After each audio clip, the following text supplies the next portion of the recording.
Honorable members, prayers.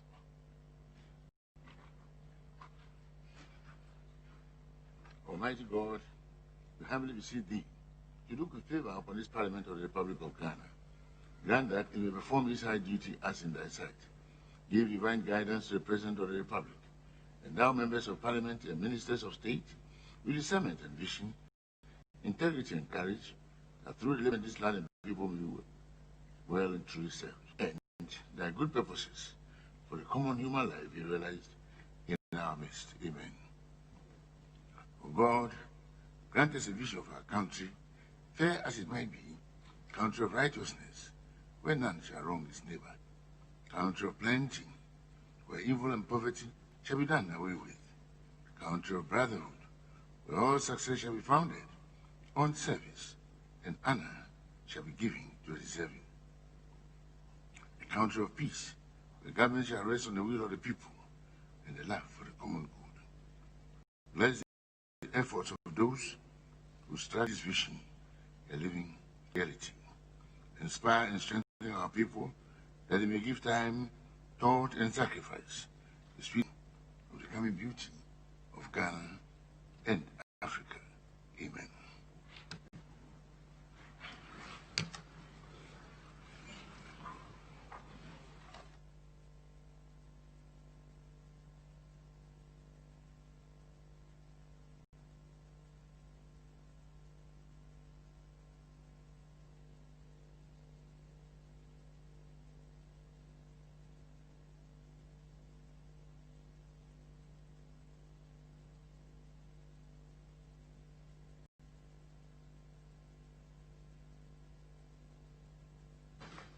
Honorable members, correction of votes and proceedings.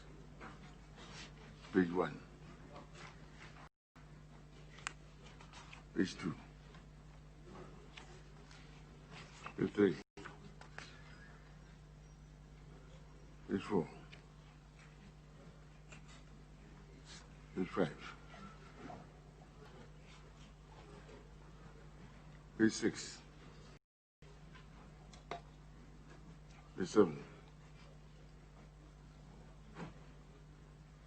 8. Page 9. Page 10. Page 11. 12.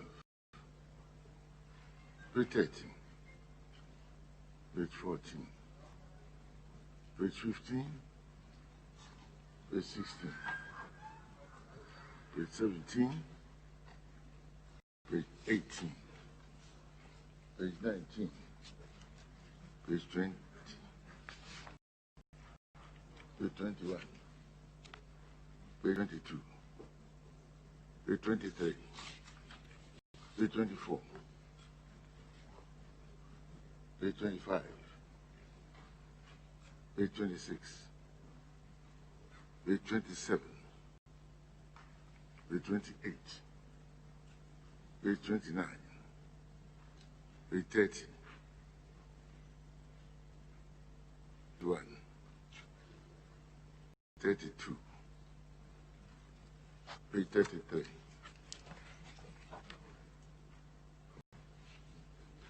Honorable members, in the absence of corrections, the votes and proceedings of 15th July are hereby adopted as true record of the proceedings.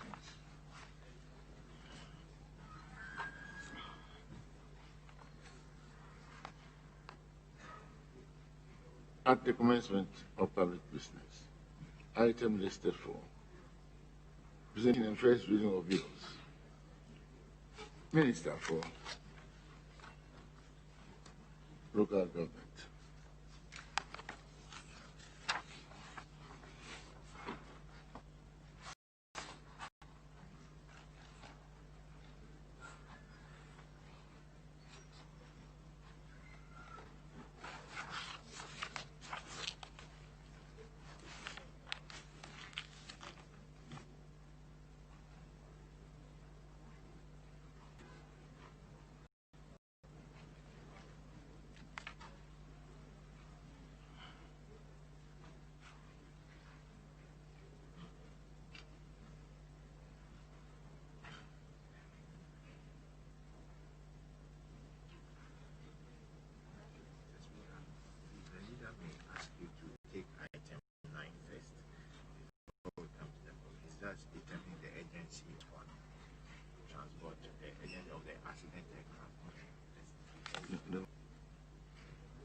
Yes, Honorable Majority Leader. Mr. Speaker, I believe we can take item number 4. Item number 4. Yes, that's what I've called.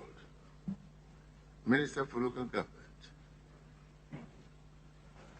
An act to provide for the registration of births and deaths in the country and the decentralization of births and deaths registry to improve the collation of statistics for national development and for related matters. The paper is due to present the bill. Is read.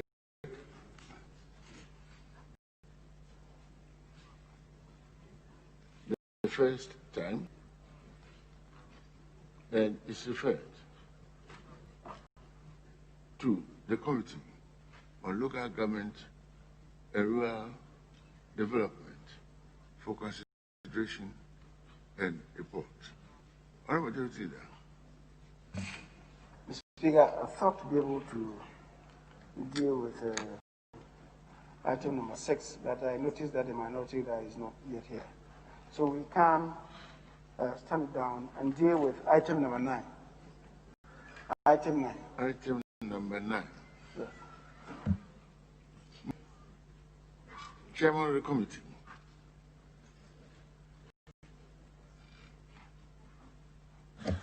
Thank you, Honorable Speaker. Honorable Speaker, I rise to move that item listed number 8. Number? Yes. 8. 8 is procedural motion. Yes, 8, proceed. page 3 Please proceed. of today's order paper we move today. I so move, Honorable Speaker. 2 seconds. Yes, Honorable. Mr. Speaker, I rise to second the motion. Thank you very much. All those in favor say aye. Those against say no. The ayes have it. Now, please, the substantive motion, item listed 8. Thank you, Honorable Speaker. Honorable Speaker, I rise to move that items listed 9 on page 3 of today's order paper be moved.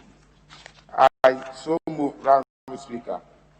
By so doing, I want to present your committee's report. The Speaker, I will seek your indulgence and ask the Hunter Department to pick the entire report as I read highlights of the report. The Speaker, the committee met with the Honorable Minister of Aviation, Mr. Joseph Ada, and his technical team to discuss the agency or otherwise the Accident Investigation and Prevention Bureau Bill 2020. The committee is grateful to the Honorable Minister and his team for assisting the committee in the deliberations. The Speaker, the committee made the following observation during the deliberations. Agency of the bill. The committee noted that air transport is one of the important modes of transport worldwide. The industry generates huge sums of revenue for which aids in national development. Notwithstanding, the industry is dotted with accidents and incidents which claim human lives and cause damage to property. Ghana has experienced its fair share of air traffic disasters, and that has hastened calls for the strengthening of infrastructure and its institutions to meet both national and international obligations and practices. Though the country has an administrative accident investigation bureau under the Ghana Civil Aviation Authority for the conduct of investigation into aircraft and serious incidents, it is not functionally independent and does not meet all the standards of ICAO recommendation practices. The committee took cognizance of the impending ICAO audit review, which is due to be conducted early in 2021, Chairman, and please, which is required. Honorable Chairman, kindly address us on the agency. Honorable Speaker, We all have. I then move to recommendations In conclusion, the committee recommends to the Ministry of Aviation to take steps to consider the bill in accordance with Order 124 of the Standing Orders of the House. The committee, therefore, by consensus, recommends to the House to adopt this report and to pass the Accident Investigation and Prevention Bureau Bill 2020 under the Certificate of Agency in accordance with Article 106(13) of the 1992 Constitution and Order 119 of the Standing Orders of the House. I respectfully submit. Thank you, Mr. Speaker. Thank you very much. Yes, Honorable. Mr. Speaker, thank you for the opportunity to second the motion on the floor, and in doing so, add a few words. Mr. Speaker, this report is anchored on paragraph 8 as contained on page 2 of the report. Essentially, we are being asked as a House to determine whether or not this bill be taken under certificate of agency. And at the committee hearing, the contents of the minister's letter to the presidency as contained paragraph 3 of that letter, as well as paragraph 3 of the cabinet memo accompanying the bill, established clearly the agency underpinning the request. Indeed, a team of ICAO was in the country in 2019 to conduct assessment of our situation. And in doing so, they made recommendations that even though we have an existing bureau, there is a need that that bureau be established independent of the CA administrative bureaucracy. But because of border engagement, the minister was unable to do so in 2019. He's been to put together the bill. And given the calendar of the House, it's important that we take this under a certificate of agency as outlined under Article 106(13) of the 1992 Constitution, as well as outstanding orders 119 of this House, so that we waive all the procedure required in passing the bill through the normal process, as well as the 14-day statutory gazette notification. But, Mr. Speaker, we also determined that even though we have the power in a day, because of the broader stakeholder consultations, we won't do so in one day, and that we'll do so in a couple of days to be able to still pass it under the certificate of agency. So with these words, Mr. Speaker, I urge the House to support the motion on the floor. Thank you very much. Thank you very much. Any comment from the leadership?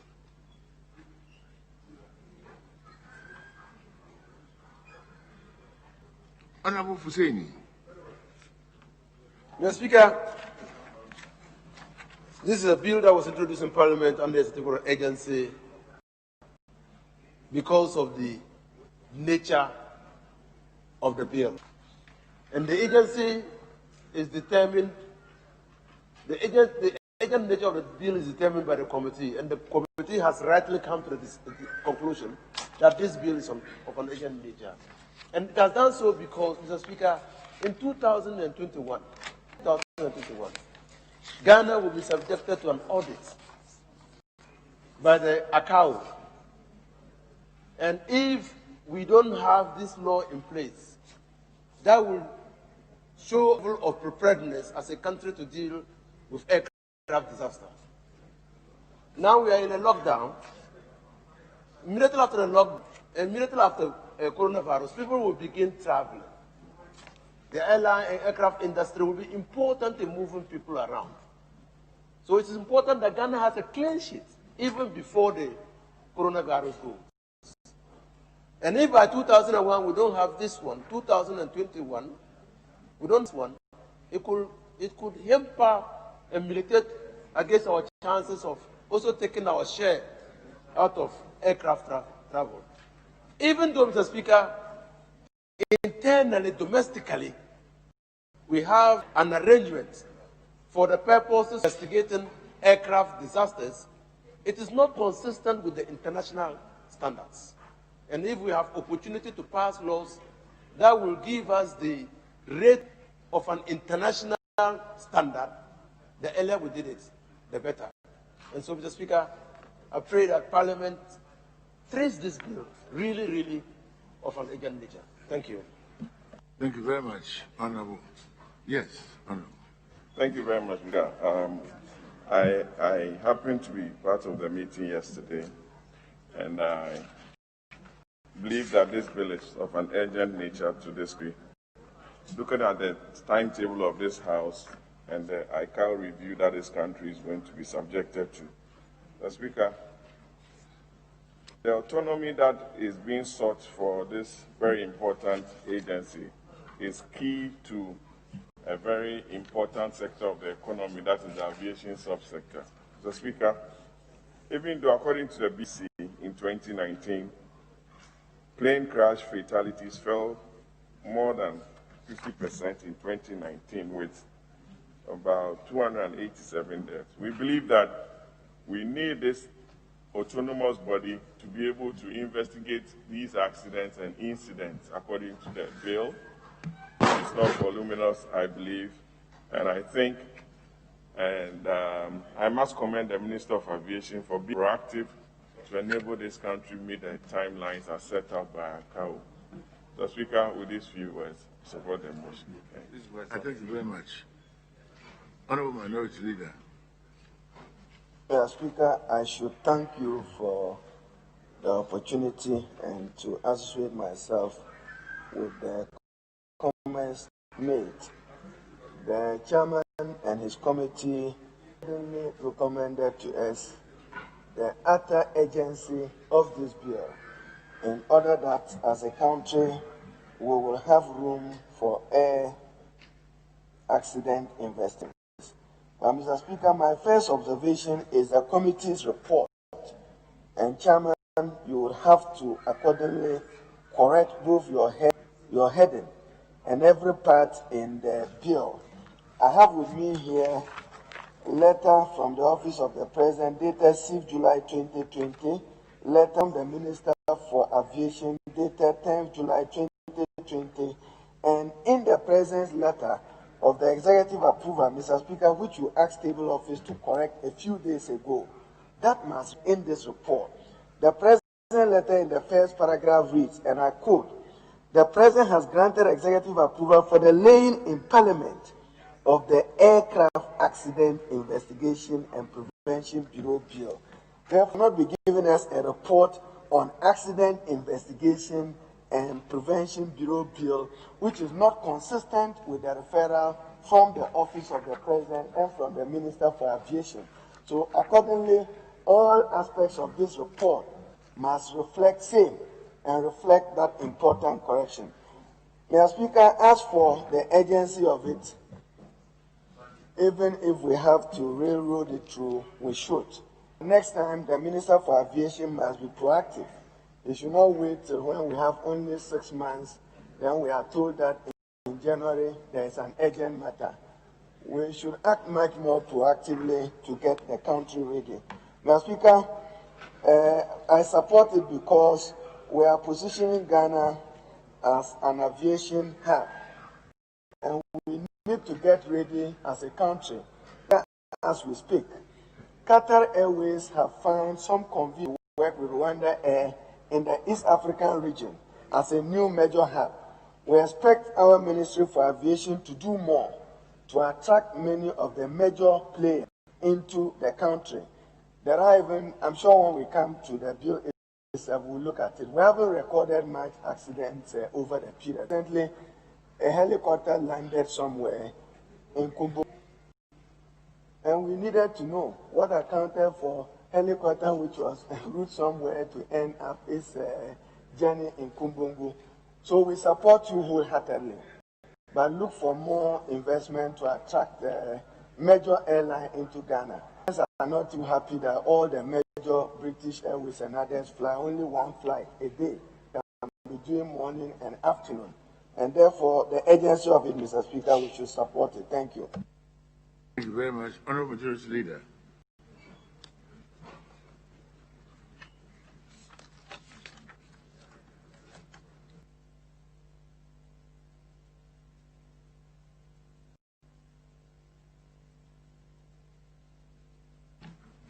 You are done. Very well.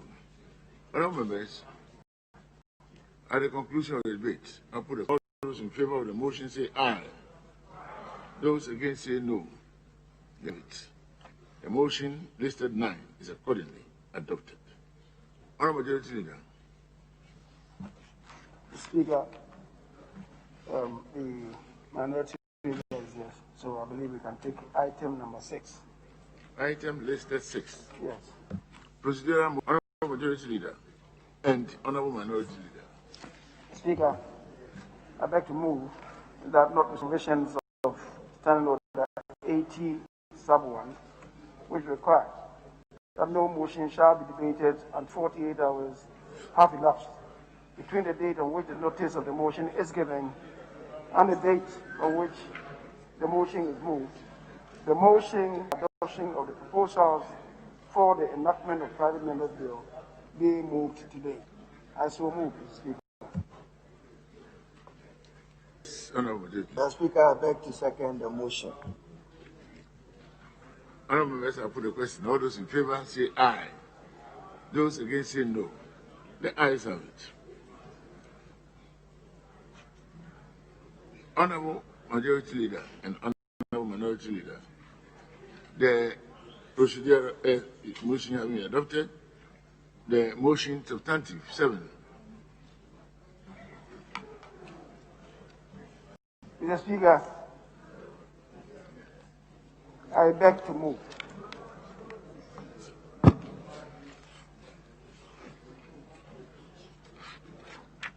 I beg to move that this Honourable House deems it appropriate and fit to begin to enact price bills. The Speaker, Article 93,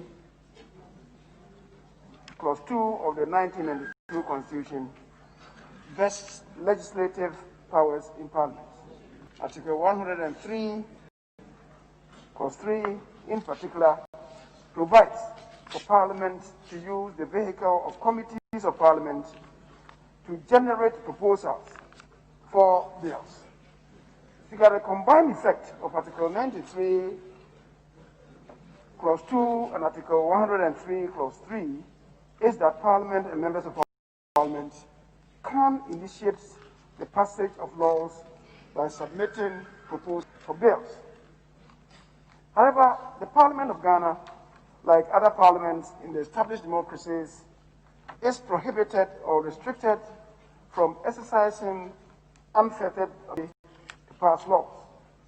In this regard, Mr. Speaker, Article 106, Clause 3 and 270, Clause 2 places on Parliament with regard to making of laws on chieftaincy. Article 107 prohibits Parliament from passing laws, A, to alter the decision or judgment of any court as between the parties subject to that decision or judgment, or which operates retrospectively. The Speaker, Article 56 of the Constitution prohibits Parliament from enacting a law to impose a one-party state or a mono-religious state. Understandably, in order to ensure effective checks and balances and to prevent a capricious use of the people's power vested in Parliament, the legislative arm of government is stopped from A, foraying into the affairs of the judiciary, in the affairs of judicial power, and the performance of judicial and administrative functions, that is captured under Article 127, Clause 2. Speaker, Parliament is also stopped from interfering in the affairs of the Electoral Commission. As per Article 46, Parliament is stopped from directing or ruling the Auditor General as contained in Article 187, Clause 7, meddling in the affairs of the Commission for Human Rights and Administrative Justice as contained in Article 225, or meddling in the affairs of the National Commission for Civic Education, 234. With respect to financial matters, The Constitution in Article 108 provides that, and Speaker, I quote, Parliament shall not, unless the bill is introduced or the motion is introduced by or on behalf of the President, proceed upon a bill including an amendment to a bill that, in the opinion of the person presiding, makes provision for following. I, the imposition of taxation or the alteration of taxation otherwise than by reduction. Roman number 2, of a charge on the consolidated fund or other public funds or the alteration of any such charge otherwise than by reduction. Or 3, Roman number 3, the payment, issue or withdrawal from the consolidated fund or other public funds of Ghana of any monies not charged on the consolidated fund or any increase in the amount of that payment, issue or withdrawal. Or Roman number 4, the composition or remission of any debt due to the government of Ghana. Or B, proceed upon, including an amendment to a motion, the effect of which, in the opinion of the person presiding, would be to make provision for any of the purposes specified in paragraph A of this article. Unquote. Mr. Speaker, unfortunately, some persons have labored under an erroneous construction of Article 108 to the fact the initiation and subsequent introduction of bills in Parliament is the preserve of the executive. Article 108 does stipulate that certain bills with specified financial implications shall only be admissible in Parliament if by or on behalf of the President. And such bills may broadly be classified as financial bills. Mr. Speaker, Article 108 does not impose an omnibus prohibition on the initiation and introduction of private members' bills. A private member is perfectly entitled to introduce any legislation which does not have the specific financial implications spelled out in Article 100 of the Constitution. Mr. Speaker, a very careful reading of Article 108A would suggest that even with money or financial bills, if the intent is to reduce the size of the quantum of taxation, it is permissible to proceed on that bill, even if such a bill does not originate from the President. In the same manner, Article 108B, fully interpreted, means that if a bill that relates to a downward review or reduction of a charge of the consolidated or other public funds is sponsored by a private member not representing the President, it may be permitted in the House.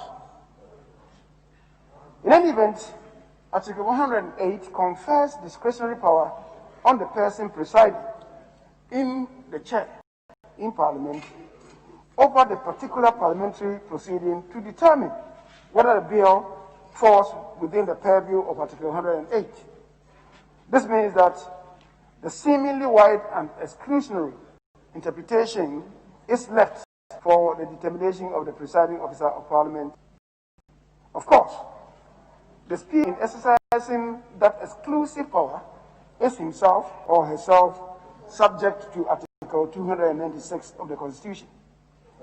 To construe Article 108 to mean that the initiation and subsequent introduction of legislation in Parliament is the preserve of the executive would constitute a self-denying ordinance imposed by Parliament on itself. And this would amount to Parliament ceding a part of its legislative powers to the executive. Mr. Speaker, Section 15 of the Parliament Act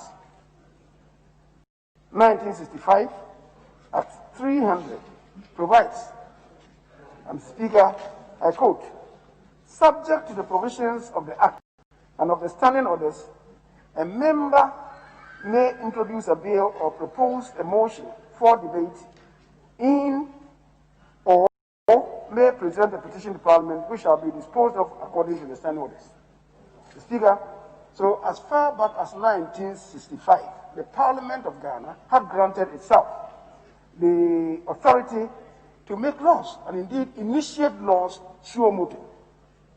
It is worth noting that on the 116, the explanatory memoranda to bills stipulates that all bills should be accompanied by explanatory memorandum which must be signed, and specifically, I quote, signed by the minister or the member introducing the bill, unquote. The Speaker, that is order 116, and it clearly recognizes the possibility of a private member introducing legislation. Again, order 122 states that, Speaker, again I quote, any member or any minister or a member, emphasis on a member, may introduce a bill of which he has given notice, unquote. Again, orders 122 and 123 also mention a private member as a source of legislation in Parliament. The Speaker earlier, Article 103 Clause 3 of the Constitution empowers Parliament through its committees to investigate and inquire the activities and administration of ministries and departments as Parliament may determine, and such investigations and inquiries may extend to proposals for legislation. In that case, the Constitution envisages members of Parliament or a committee of Parliament making proposal for legislation, that is, submit bills of drafting instructions for enactment. Clearly, both the Constitution and the Standing Orders of Parliament have indicated substantial acceptance for private members' bills in Ghana. Mr. Speaker, the preponderant view that the private members' bill is permissible and admissible within the parameters of Article of the 1992 Constitution cannot be impeached. The private members' bill is prized as critical to democratic governance. It is one of the means by which Parliament may use law as a tool for social engineering. Mr. Speaker, let me hasten to add that there is a need for cooperation between the executive and Parliament to enable Parliament to use law as a means for social engineering. This proposal, Mr. Speaker, is supported by Article 106, Clause 1, and Section 4(2) of the Interpretations Act 2009, Act 792, which reflects the collaborative role of the executive and legislature in the enactment of laws. In the words of enactment for all bills passed by this House in Article 106, Clause 1 reads, and the Speaker, again, I want to quote, passed by Parliament and assented to by the President, unquote. Mr. Speaker, the call for the initiation and introduction of private members dates as far back as March 2000, when the then Speaker of Parliament, Right Honorable Justice Daniel Francis Annan, at the 12 Speakers Breakfast Forum, indicated that, Mr. Speaker, I want to quote, the Parliament of Ghana is yet to develop the capacity to initiate bills from within. We therefore tend to wait for the executive to initiate new legislation. This is not good enough, and Parliament and civil society should learn to be more proactive in this respect, unquote. The Speaker Annan's statement represented his frustration in the evolution of what eventually became the Children's Act, 1998, Act 560, which had started by a statement that was made in Parliament on one day. The proposal for legislation came to be pinned by some gender activists and some civil society organizations collaborating with Parliament, jointly initiated proposals to have a law passed. That effort came to be hijacked by the executive, and eventually a children's bill ensued in 1998. Mr. Speaker, Speaker Peter Alagete was much more pointed when in 2003 he stated that the import and internment of Article 118 of the Constitution must not be overly exaggerated to eternally deny Parliament from generating bills for passage, since if one extrapolates, it may mean that the paper on which a bill is written, the publication in the Gazette, as well as the services of legislative draftspersons would all exact on the public purse. Mr. Speaker, at the inaugural ceremony of the 7th Parliament of the 4th Republic on 7 January 2017, you yourself reiterated the call for private members' bills by saying, Mr. Speaker, I want to quote from your own words, quote, "The controversy relating to private bills should be resolved. It is tragic that currently it appears to us that members of Parliament cannot initiate legislation independent of the executive. Article 108 of the Constitution provides that once a bill has financial implications, it can only be introduced by the executive. The narrow view has been taken that every bill has financial implications, including the paper on which it is printed and the clerks who work on it, who are paid by government. Hence, only government can initiate legislations. This should change. Certainly, the executive cannot sit aside while Parliament alone passes laws which impose obligations which the executive cannot meet. We shall broaden our horizon in the lawmaking process to benefit our people." Unquote. Mr. Speaker, I believe the motion that I'm moving today sits well within your own psychology and within your own thinking. Mr. Speaker, subsequent to your inaugural address, members have positively responded to your advocacy by trying their hands on some legislative policy which may be considered by this House. That is, if we can afford space in the second half of an election year and possibly pass bills. In conclusion, Mr. Speaker, introducing private members' bills in this current Parliament will be historic and will also contribute to our democratic credentials as a state. It will put the matter beyond doubt that Parliament is forced or minded to suo motu exercise the legislative powers vested by Article 93, Clause 2 of the 1992 Republican Constitution to respond to the needs of the public. Mr. Speaker, as you are aware, one of the recommended benchmarks developed by the Commonwealth Parliamentary Association for Democratic Legislatures is that a democratic parliament should ensure that privates can fairly exercise their right to initiate and introduce legislation. Unfortunately, Ghana has not been able to conform to this benchmark. Mr. Speaker, it is for all these reasons that I have elaborated what I have elaborated today.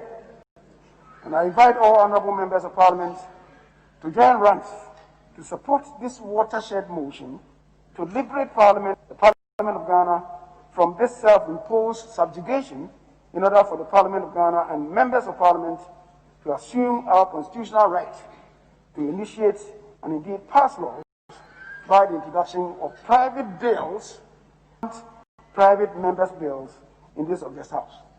Mr. Speaker, I thank you very much for the space afforded, and I do so forcefully. Move. I beg to move, Mr. Speaker. Thank you, Honorable Majority Leader. Well and ably presented. Honorable Minority Leader. Mr. Speaker, I'd like to thank you for the opportunity and in seconding the motion to commend the leader of government business. In his words, he describes it as a watershed. To choose my own words, I say it will be historic. And Mr. Speaker, to paraphrase your own words, when you were being sworn into office as Speaker of the 7th Parliament, and as he quoted, he said, and you stated, the controversy should be resolved. Mr. Speaker, as we speak today, at the end of the adoption of this motion, your words now will be better quoted. The controversy has been resolved. And this will mark your contribution as Speaker and the contribution of the 7th Parliament to enriching Ghana's parliamentary democratic jurisprudence. I only can commend you for that courageous effort, and to our colleagues to appreciate that the tenor of this bill, a private bill as defined, will simply mean a bill introduced by a member of parliament who is not a minister, i.e., a non-government member, is known as a private member's bill. We will now be living both the letter and spirit of Article 93 of the 1992 Constitution, which will mean that the legislative power vested in this House, you are helping this august House and future parliaments to walk beyond being in the bondage of the as having the sole prerogative to introduce bills and to see to its conclusion. What this bill means will be an end to all bills must emanate from the executive, and that bills can emanate from members of parliament, and dutifully will be given religious interpretation to the exercise of our legislative. Mr. Speaker, permit me to quote, just for purpose of members to be guided, what should we do with the private members' bill? And I refer to Blackburn and Kinnon, Parliament Functions, Practice and Procedures. And Mr. Speaker, this quote will be significant. It says that such bills should deal with some social or moral questions which lies outside the range of government legislation, moral and social issues. Mr. Speaker, we may even choose, some may want to use it to stir debates, but the focus should be making an impact on legislation to improve the lot of the Ghanaian people. Mr. Speaker, we are not there yet. Beyond today, members must appreciate that a private bill will be subjected, as the majority leader has stated, to the same legislative procedure in accordance with Article 106 and in particular Article 108 of the 1992 Constitution. And Mr. Speaker, to emphasize the courageous effort you have said, even though leader quoted for emphasis, I like to read, and the table and Hansard must capture same. Order 122 of our standing orders provide that the House shall not, unless the bill is introduced by a minister or a member on behalf of the President. So, Mr. Speaker, this is the courage you have exercised. You have said that beyond the minister and that member acting on behalf of the President, a member of Parliament can exercise this. And the words of Standing Order 122 are significant. It says, by the discretion of the person presiding. And you have so determined that in presiding, this is what you want to see. So in seconding the motion, Mr. Speaker, I'd like to urge on colleagues not to abuse a single important opportunity. Elsewhere in the United Kingdom, there is what we call the behind the chair. You may just want to introduce it and lay it in order to provoke debate. How do we determine it? Elsewhere, it is done within the 10-minute rule. You come under a 10-minute rule and you are able to introduce it. And just for purpose of ending, I'm concluding. For instance, in the United Kingdom, medical treatment, prevention, and euthanasia bill, and Winterton introduced it as a private member's bill. Warm Homes and Energy Conversation Bill, David Ames, then Duncan Smith on Government Powers Limitations Bill. All these were taken through it. Mr. Speaker, I should conclude once again by commending the leader and your good self in particular, at least for this historic shift in practice and procedure of legislation in Ghana. that when you, at the board level, gave authorization to the strategic plan of Parliament, you indicated strongly to reflect your words of 7th January 2017. You will work assiduously with leaders and members to introduce this private members' bill. So, Mr. Speaker, let me end with just an interesting example. For instance, a young girl in senior high school goes to school, plays with a young boy, gets pregnant. Then the GES will say, go home, and sack the young girl forever. Yet the male student remains in school, and the young girl is denied an opportunity ever to come back to school. Let members use moral and social questions to enrich private members' bill in Ghana. I beg to second the motion. Thank you very much, Honorable Minority Leader. One from each side. Leaders. Yes. Leaders to determine. One from each side. Yes, Honorable Minority Chief. Thank you, Mr. Speaker. Mr. Speaker, let me start by commending good self, the two leaders of the House, for this opportunity to discuss the issue of private members' bill on the floor of the House in a very dispassionate way.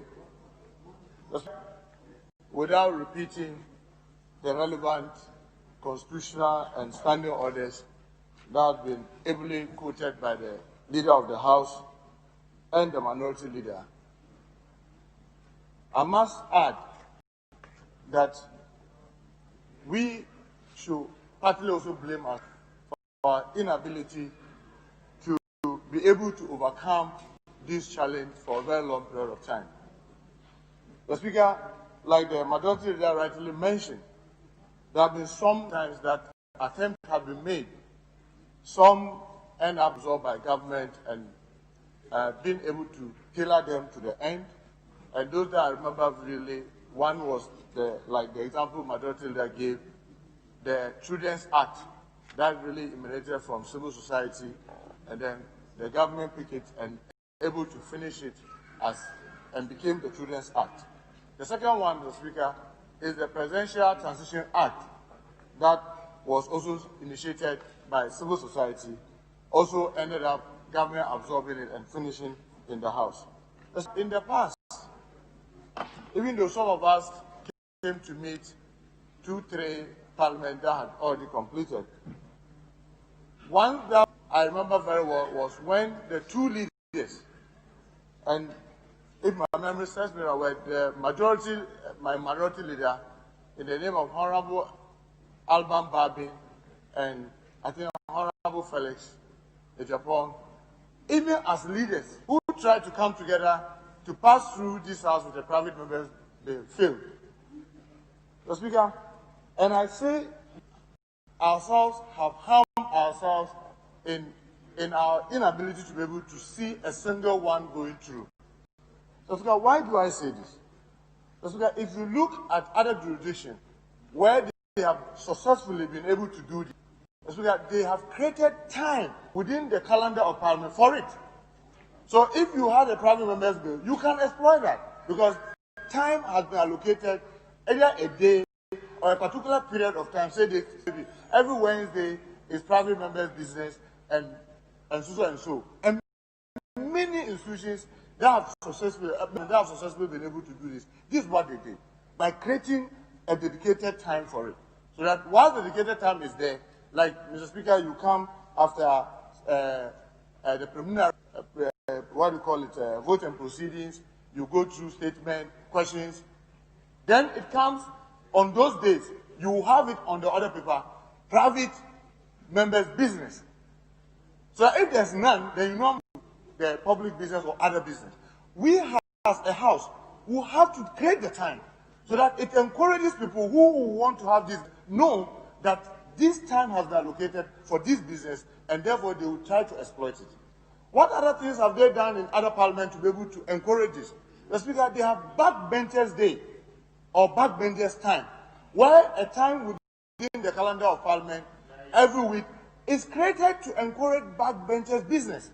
So that through they bring statements, they bring out motions, they bring out other issues, that through those discussions get to be developed to end up as private members' bill. Mr. Speaker, aside that, many parliaments also have opposition or minority business day or time.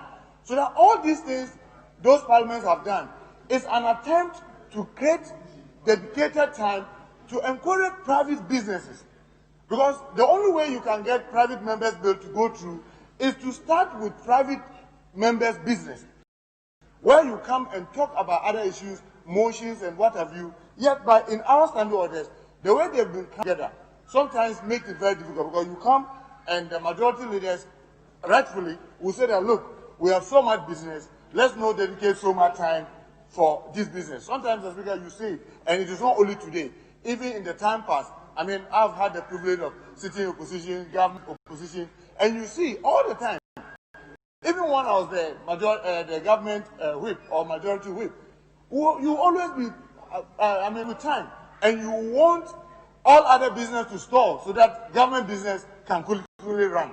But when you have dedicated time, you'll be forced to acknowledge that we have statement at least 1 hour, questions at least 1 hour. If you make those provisions, people will get the opportunity to exploit them so that they will take advantage, and through that, you'll be able to develop the private members' bill easily. Mr. Speaker, one other very important thing, we need to have drafters' office.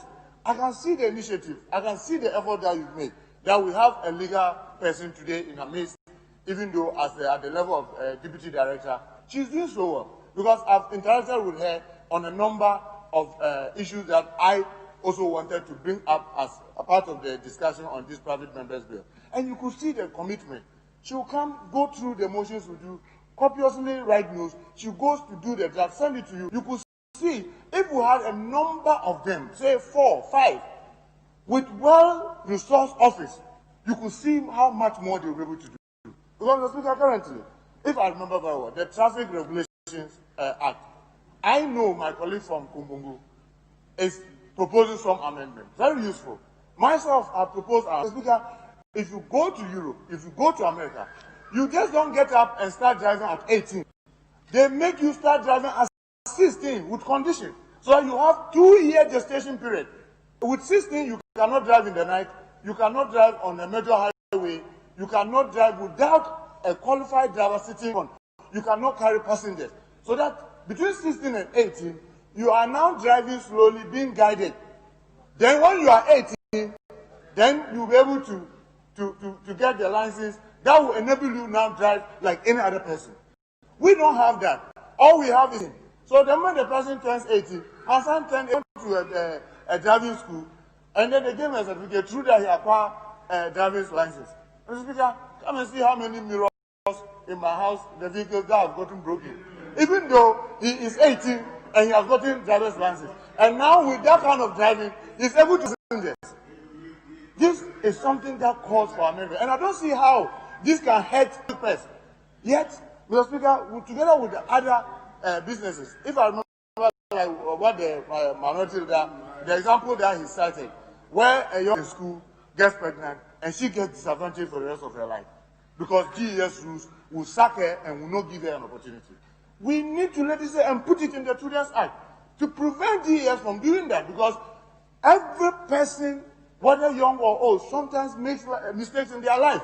You don't make one mistake and then that's the end of you. This calls for us to be able to legislate and strengthen to support the girl child. All these things, Mr. Speaker, had been discussed.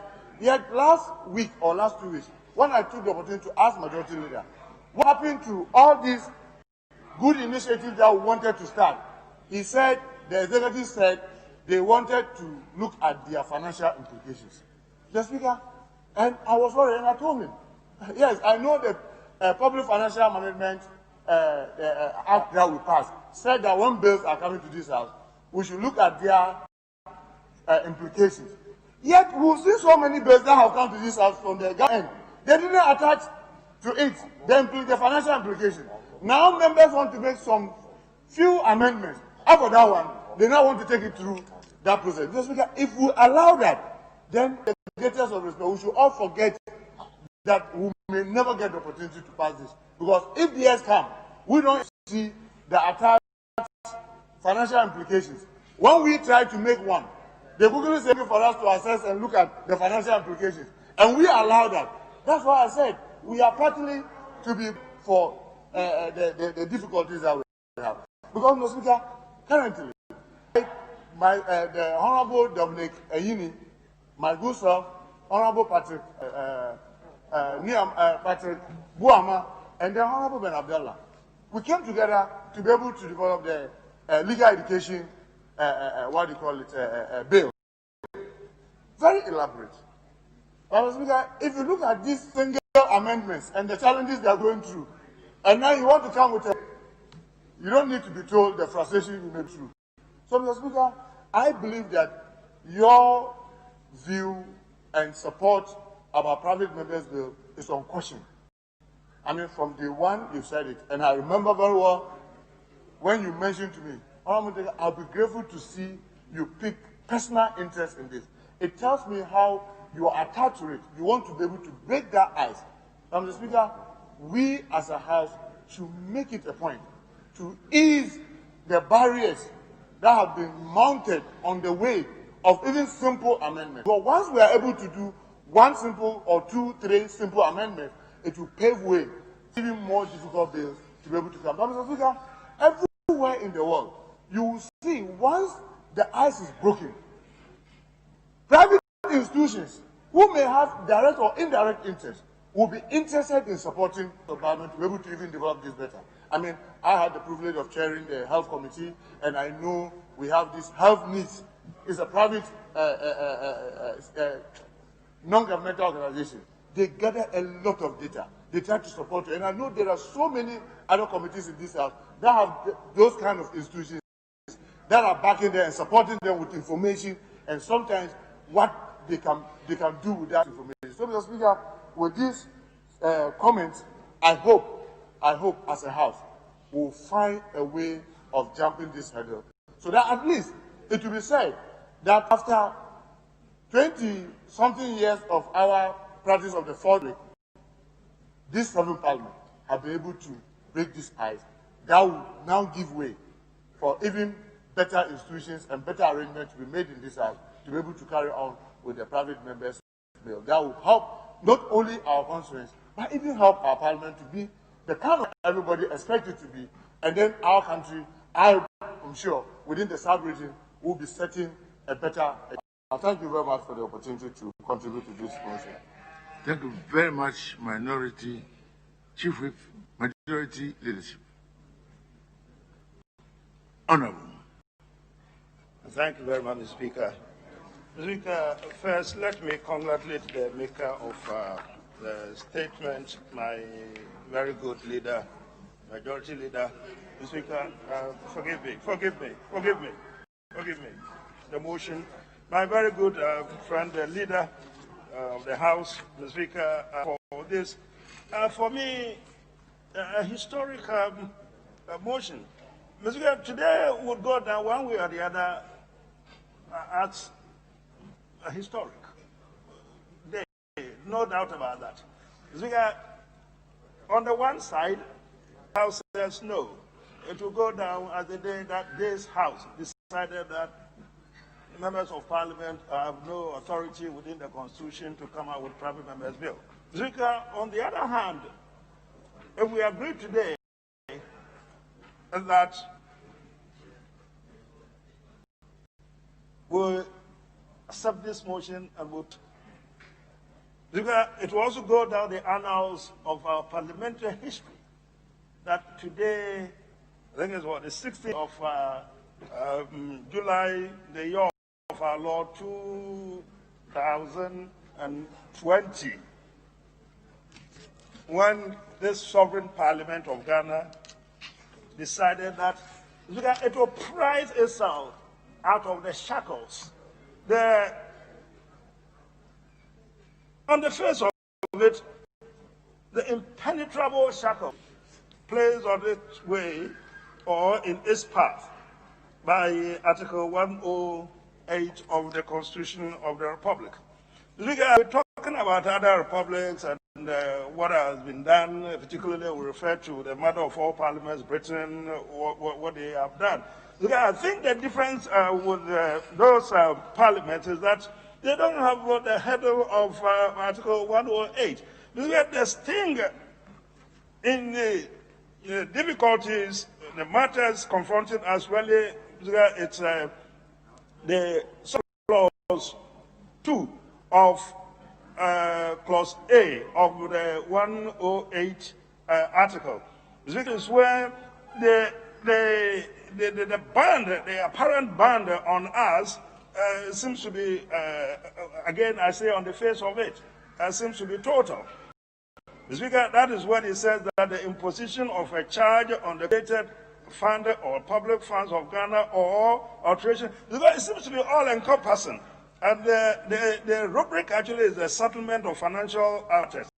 That is a rubric by the 108. It seems to be the situation that, well, you can, if you said that you have the authority to do private members' bill, but don't affront any of these provisions. I think it is the reason why your good self in your anxiety, Mr. Speaker, you made a statement that the mover of the motion, Mr. Speaker, is referred to. When you compare the narrow view of this section, article has been taken that every bill has financial implications, including the paper on which it is written, and of course the clerks and all those people, the Speaker, who are paid to work on it. That is the difficulty. That is the fundamental difficulty that we have.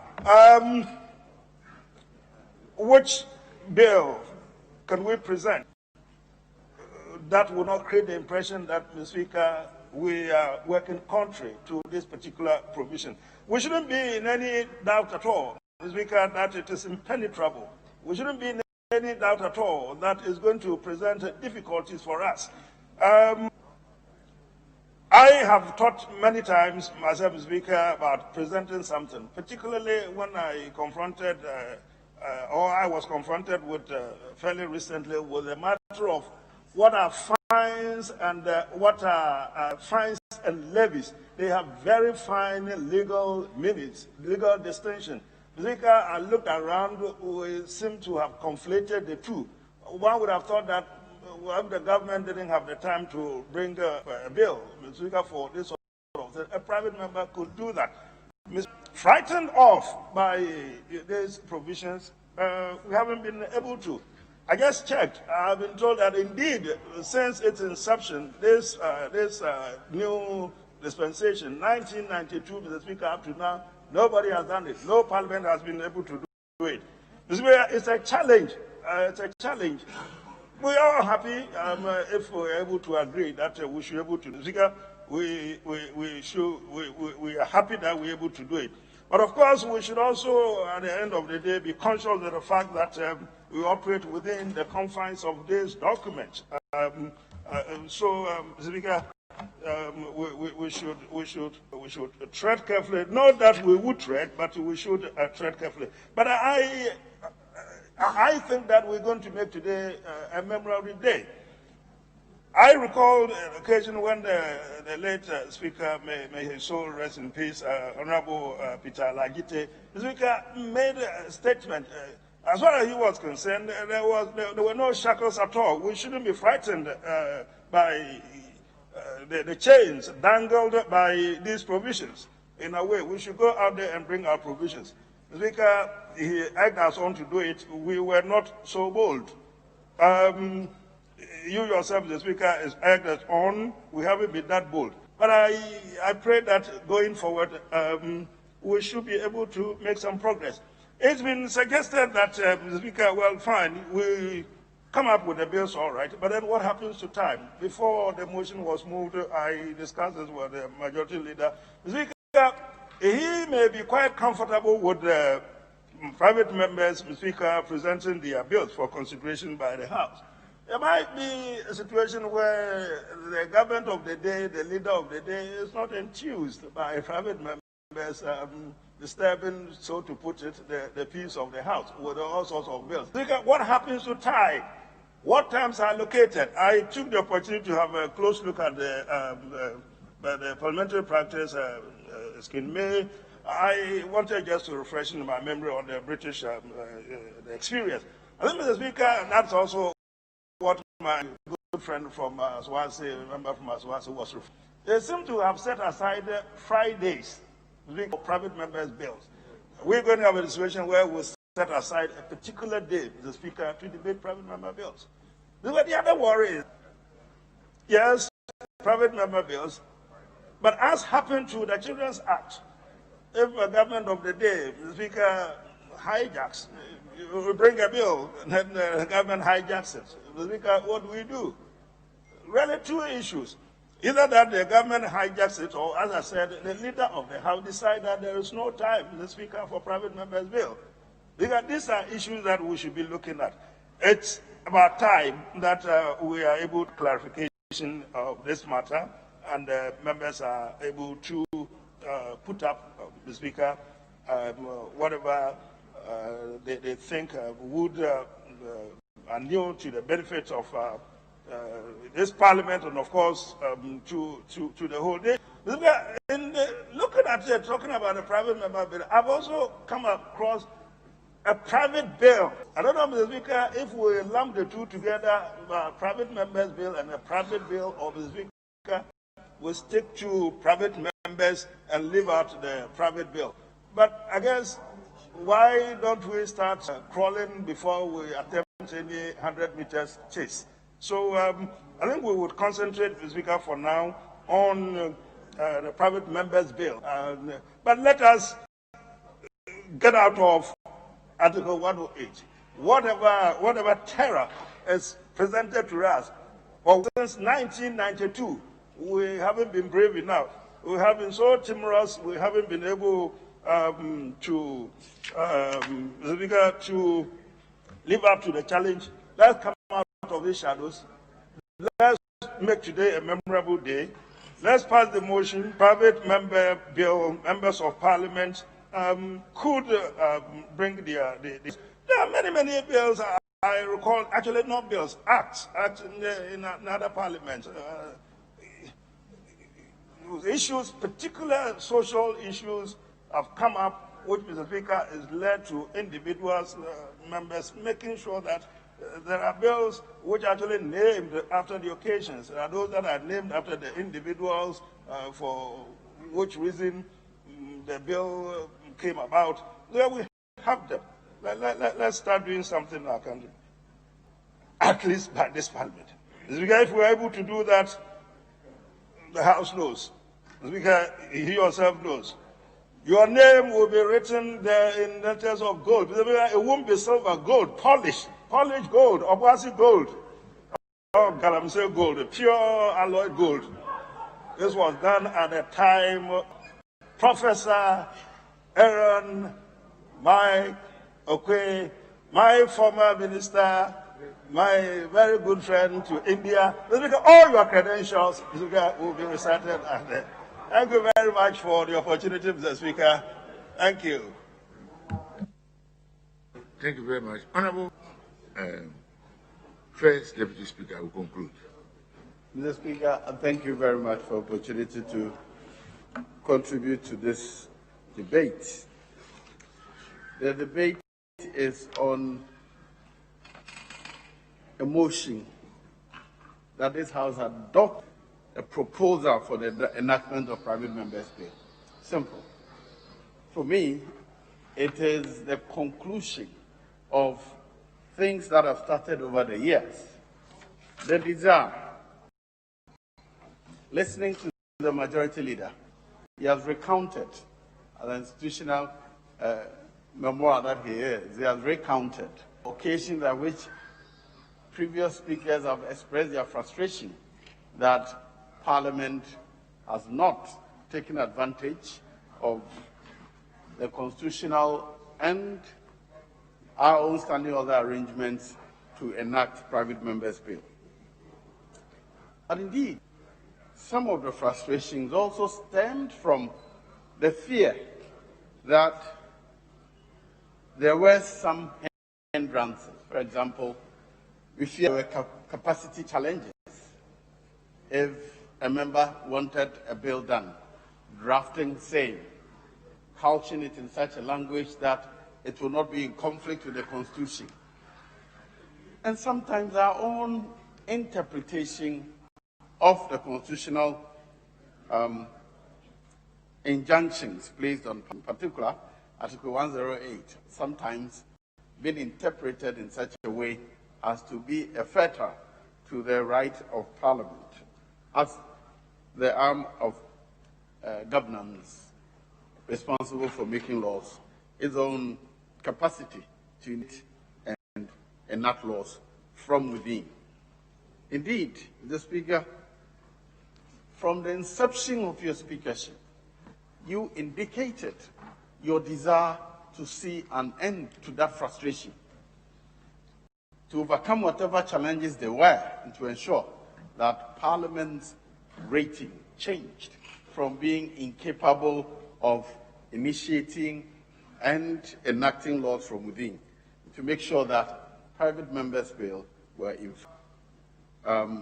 initiated and enacted by members of this House.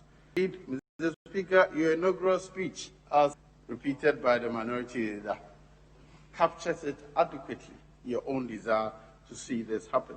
And indeed, if I recall correctly, I think His Excellency the President's inaugural speech also, on the 7th January, he also expressed his frustration that in Ghana, Parliament of Ghana does not and has not initiated bills. So we appear to have a congruence of the wish, a desire to change that. And today, this motion, in my view, is a culmination of the desire to happen. Mr. Speaker, it did not happen by accident. Mr. Speaker, your good self and your management, the parliamentary board, has taken major steps to ensure that some of the obstacles are removed, if not completely. Their effect on us has been partially dealt with. The establishment of a legal department is one major step. Indeed, we are dependent heavily or entirely on the Attorney General to provide us draft persons to guide us, even when we were considering enactment from the executive. But today, we have a legal department, albeit not full, but tends to assist members to draft bills if we desire, any member desire to take any such step. Further to that, the Standing Orders Review Committee under your chairmanship has done substantial work in making arrangements and creating spaces for backbenchers time, private members' bill, is opposition time that we did not agree on, because that in this House we have equal time. We do government business, each have the same opportunity to contribute. But the important thing is that we have provided space for backbenchers who may often pick out social issues within, from outside their constituency, bring them to the fore, which may, in such circumstances, lead to the initiation of private members. Mr. Speaker, what we are doing today is also a part or a culmination of your effort to move Parliament away from just complaining about the frustrations, throwing arms in air, but indeed taking action to ensure that Parliament of Ghana is complete in all its actions by having the opportunity and encouraging members to take steps. I recall that my first term of Parliament, yes, we were discussing at the orientation where our attention was drawn to the frustrations the second Deputy Speaker, for example, has gone through when he initiated a budget bill. At the point, the Attorney General had to take it over, and to date, it has not seen the light of day. These are the kinds of frustrations people feared that may be a hinder. But today, Mr. Speaker, I think whatever the challenge is, members and the Secretariat, with the assistance of your legal department are willing and ready to overcome them and initiate bills. The Speaker, I think this is to pat ourselves on the back for what this Parliament, the 7th Parliament, has done over the years, and indeed, it is a day on which we should bring a conclusion to this frustration, see it, nip it in the bud, and move forward, Parliament. I thank you for the opportunity. Thank you very much, Honorable First Deputy Speaker, for this brilliant and inspiring contribution. Honorable members, at the conclusion of the debate, I'll put a question on the motion numbered 7. All those in favor of the motion say aye. Those against say no. The ayes have it. This Honorable House adopts the bill for the enactment of Private Members' Bill.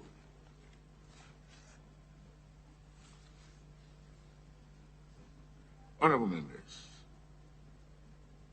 in a few comments, I wish to add the motion of the Honorable Majority Leader,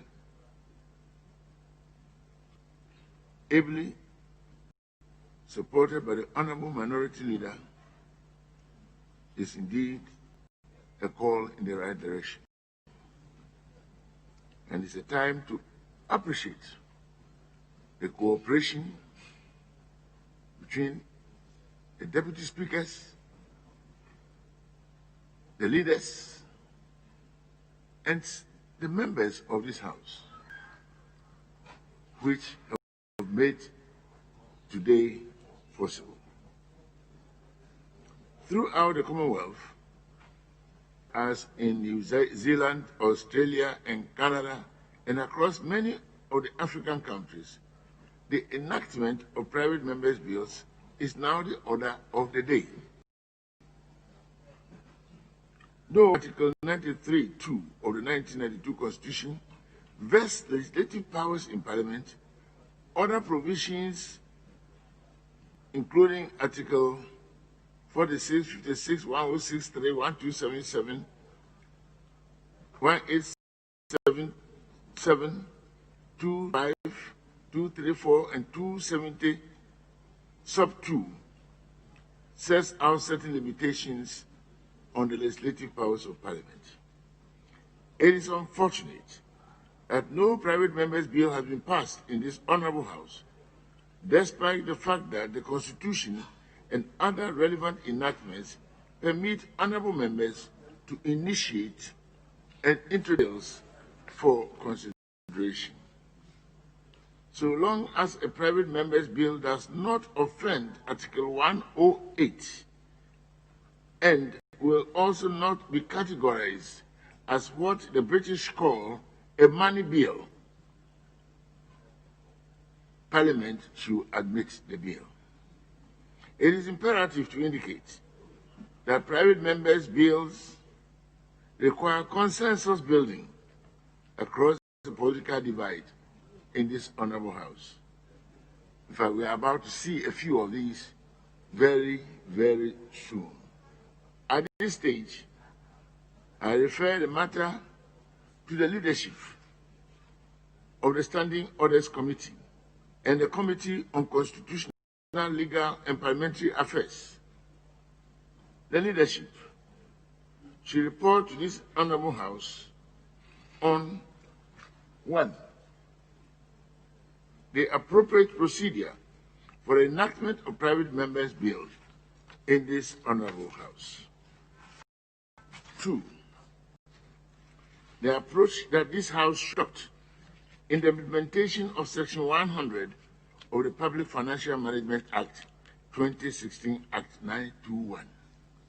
Honourable members, it is instructive to note that leadership as part of preparations towards the private members' bills engaged the Venerable Dr. Nana SKB Asante to provide research and draft bills in furtherance of the mandate of the House under the 1992 Constitution to enact legislation for application of procedures for the regulation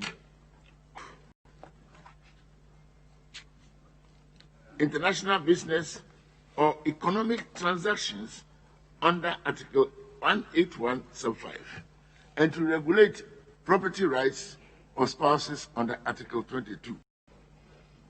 Honorable members, I hold in my hand a very, very detailed report which will be a real guide for our pathway in the enactment of private members' bills by our consultant. And also, the reputable Madam Boatin of drafting fame has also been recruited, and she has accepted to work with us to train draftspersons in-house and to help develop this noble idea. These mandates have been executed since 1993, and a number of our decisions called on the legislature to act. I'm happy to note that the clerk's office has received 2 bills with memorandum from Nana SKB Asante and his team, and these can also be considered in our quest for the passage of private members' bill. A number of civil society organizations have also agreed to cooperate. Individual members of parliament have brought at least 6 possible private members' bills. In the past, honorable members, a yoke has been served by this honorable house upon itself. Notwithstanding the constitutional provisions of 1, Parliament is the sole authority to legislate. 2, a memorandum accompanying a bill should be signed by either a minister or a member of Parliament. So a member only has to sign and submit, and we work on this. The leadership of the committees should please report to this House within a week or so, within 10 days from today, so that we can do some useful business before this House rises. I thank you very much for a historic day in the life of the Parliament of the Republic of Ghana.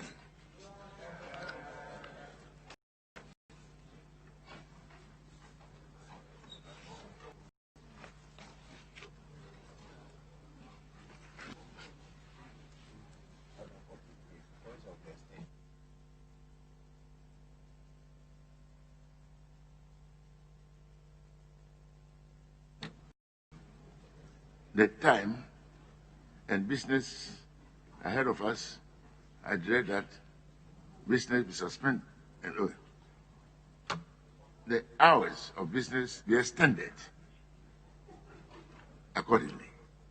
The first Deputy Speaker will take the chair to enable me to deal with a few matters that have also arisen. Honorable Majority Leader. Speaker, let me express my profound joy at the adoption of this motion. Indeed, the consensus, or if you like, the unanimity around the motion is most commendable. And the Speaker, I believe that members have deep feelings about the way forward. Every one of us believe that Parliament should be liberated. Indeed, as the Honorable K.T. Hammond has said, that the shackles should be broken. The self-imposed shackles should be broken. And indeed, all the crevices be filled. As you got the processes and procedures that must lead to the crafting of private members' bills, certainly would, as you have urged, be decided. Unfortunately for us, because we are about to unveil a new standing orders, we have also found it expedient to incorporate some aspect of this into the new orders before we came to this determination. I believe your referral to the committee, leadership, and the Constitutional Legal Affairs and Standing Orders Committee would reinforce what ought to be done. Mr. Speaker, Honorable K.T. Hammond raised certain issues about a distinction between a private member's bill and a private bill. I think we need to clarify the situation. There are in this House public bills, bills that come from the executive. Those are public bills. And then a private member could bring a bill that could also be a public bill to the extent that it may exert an impact on the consolidated. That would be a public bill coming from a private member. The Speaker, we have private bills. Private relates to, let's say, what we did.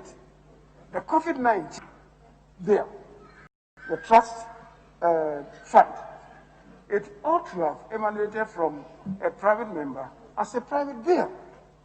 The Major Mahama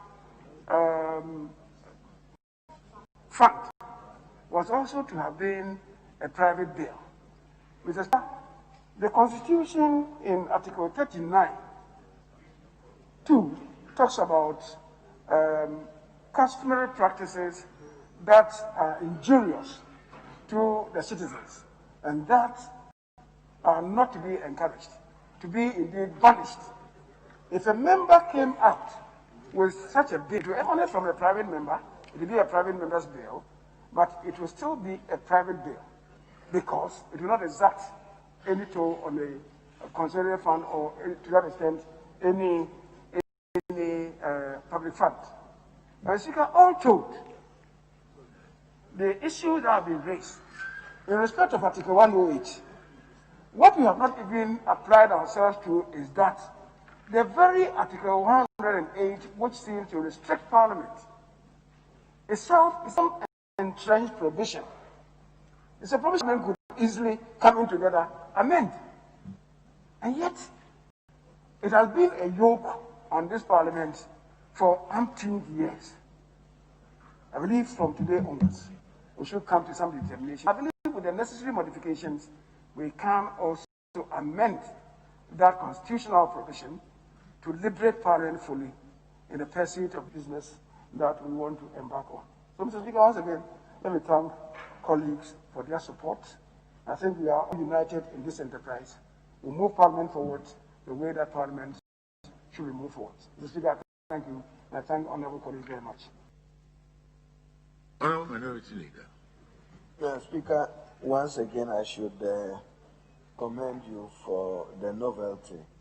I do not intend to comment on the merits, as you have appropriately referred to the appropriate committees. Suffice it to add that the review of our standing orders will necessarily have to reflect these new changes and this new novelty in the work that we do. I cannot see nor contemplate how we can have a legislative procedure that departs from the provisions of the 1992 Constitution. It's not for nothing that many aspects of our standing order reflect the letter and spirit of the Constitution. Therefore, it's supposed to be borrowed that the fact that it's a private member's bill, it will have to walk through the legitimate and lawful constitutional processes. What the leader have indicated, we will be guided into the future. As to the nomenclature, he and the Honorable K.T. Hammond have rightly defined what is private and what is private members' bill. My only concern has been why Parliament chose to impose on itself the power to interpret Article 8. Interpretation is not our mandate. It's left to the Supreme Court. We ought to have interpreted it in a manner that was convenient for strengthening this institution as a strong, accountable institution. And that is what you have done. If we so utilize this opportunity well, we will have a more stronger and more transparent and accountable Parliament that will serve the needs of the Ghanaian people. I thank you. Thank you very much. Honorable Majority Leader. Honorable Majority Leader, next item. Mr. Speaker, I believe we can suspend sitting for about an hour and then come to deal with the outstanding issue, which really is the bill.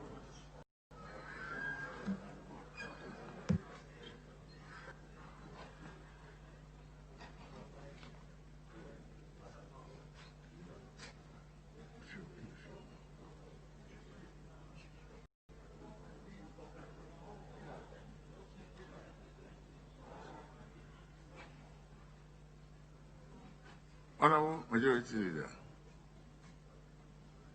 are you leaders in? Mr. Speaker, I almost was going to negotiate with the leader for an adjournment, having achieved this feat, but it appears that there is government business to do. I would have gone for an adjournment, not a suspension. But I understand the land bill, they went through some winnowing yesterday, and therefore they may meet as a committee to get some of those clauses through. So we can take the suspension, Mr. Speaker. We can. Suspension. Suspension for an hour. Honorable members, this honorable house will stand suspended for 1 hour. Thank you very much.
Yes, Honorable Majority Leader.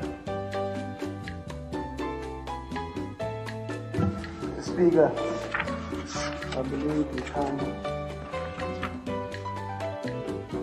go to item listed first. 28. Item 28.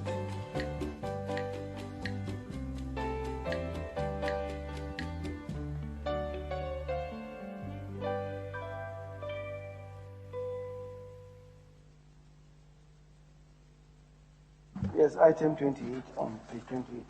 Very well. Speaker, just so that you know, 28 page. 28 is usually a very slippery page. So, it's a slippery page, page 28.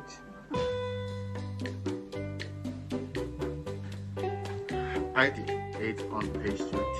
The Land Bill 2019 at the condition stage.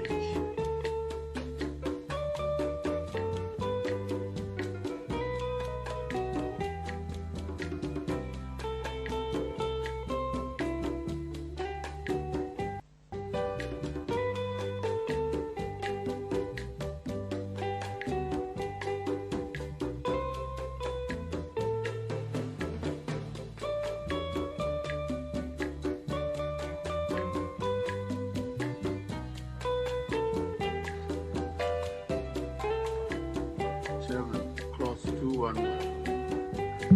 Instruments kept in another country. Amendment for Clause 211. Line 1. Delete a part of the world and insert another country, not city, another country. And in line 2, 3, 4, and 5, insert instruments after all occurrences of original.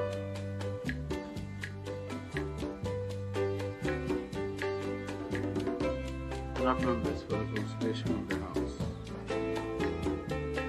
All in favor of the proposed amendment say aye. All against say no. The ayes have it. The amendment is carried.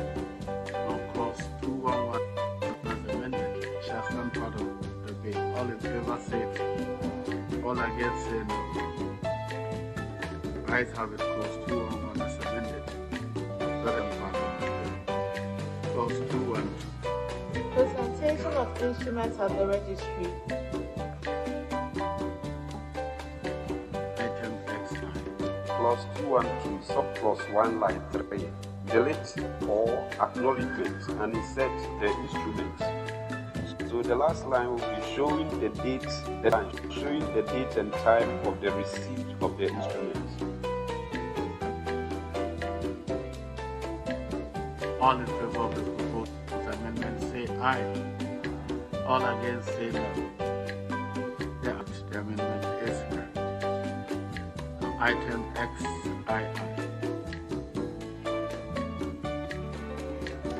Clause 212, subclause 3, line 2. Delete 1 and insert a daily. So the line 2 will be first registration in a daily newspaper of national circulation. All in favor of the proposed amendment say aye. All against say no. The ayes have it. The amendment is carried. Now clause 212. Yes, Honorable Majority Leader. Mr. Speaker, a minor amendment which I guess is glozed over. That is 2122. 2122, line 1. Form of the receipt is not all, but of acknowledgement. Of acknowledgement. 2122.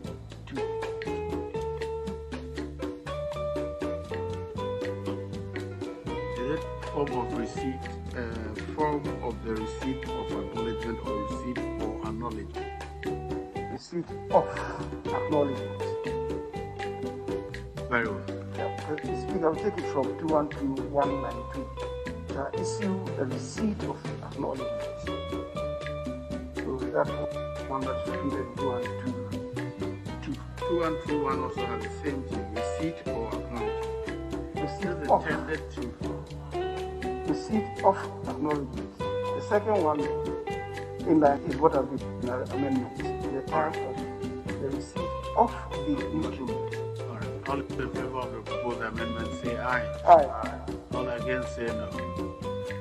The ayes have it. The amendment is carried. Now clause 212 as variously amended shall stand part of the bill. All in favor say aye. All against say no. The ayes have it. Clause 212 as variously amended. That is to stand part of the bill. Clause 2. Priority of application. Amendment proposed. Chairman. Clause 213, line 3. Delete was and insert is. So the line 3 will read order in which the application is presented to the registry. All in favor of the proposed amendment say aye. All against say no. The ayes have it. The amendment is carried. Clause 2 as amended shall stand part of the bill. All in favor say aye. All against say no. The ayes have it. Clause 2 and 3 as amended in order to stand part of the bill. Clause 2 and 4. Sign mode of registration. Yes, Honorable Majority. The Speaker, 2 and 4, there's no advertisement, and really this has to do with drafting. Line 1, 2 and 4, 1 line 1. Where the punctuation is test the meaning. So the comma after the register should be deleted, and rather it comes after the and. So it shall read, registrar shall keep the register and subject to the exceptions stated in this line. Register the instruments presenting that register.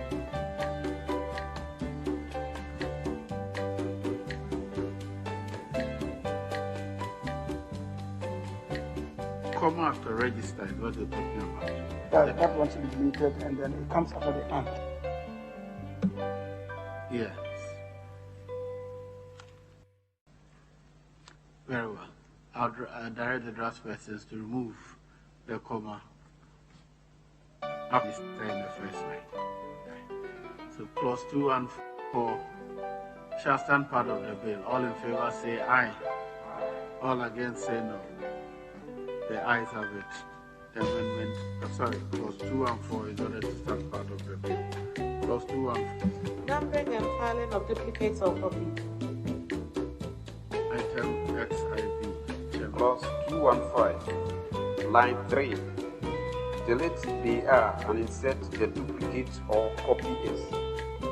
So to read, the land registrar shall number each duplicate or copy filed consecutively and shall file the duplicate or copy in the order in which the duplicate or copy is received by the land registrar. In favor of the proposed amendment, say aye. All against, say no. The ayes have it. The amendment is carried. Now, clause 215 as amended shall stand part of the bill. All in favor, say aye. All against, say no. The ayes have it. Clause 215 as amended is ordered to stand part of the clause 216. Certificates of registration. Item XB. Clause 216, subclause 1, line 1. Delete A and insert there. So to read, the land registrar shall immediately after the proof. All in favor of the amendment, say aye. All against, say no. The ayes have it. The amendment is carried. Item XVI. Chairman. Clause 216, subclause 2, line 1. Delete hour and insert time. So the certificate shall specify the year, month, day, and time of the proof. All in favor of the proposed amendment, say aye. All against, say no. The ayes have it. The amendment is carried. Item XBII.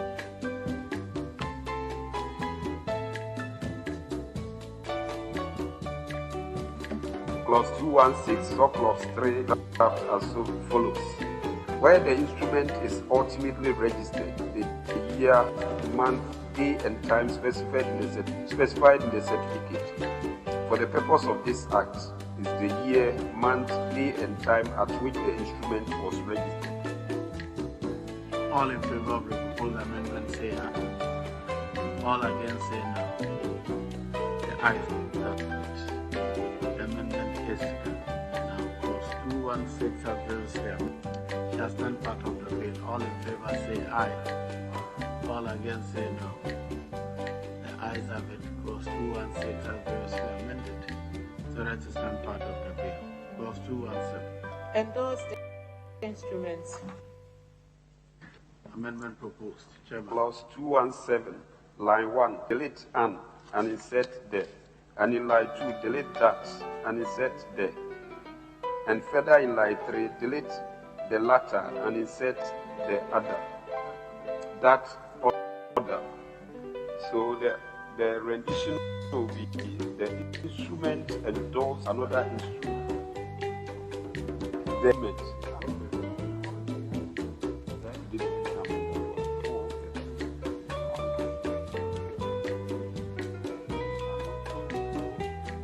Mr. Speaker, the "and" will stay. So we cancel the amendment. So an instrument endorsed on another instrument shall not be registered without the instrument on which the other instrument is endorsed, unless that other instrument is already registered. All in favor of the proposed amendment, say aye. All against, say no. The ayes have it. The amendment is carried.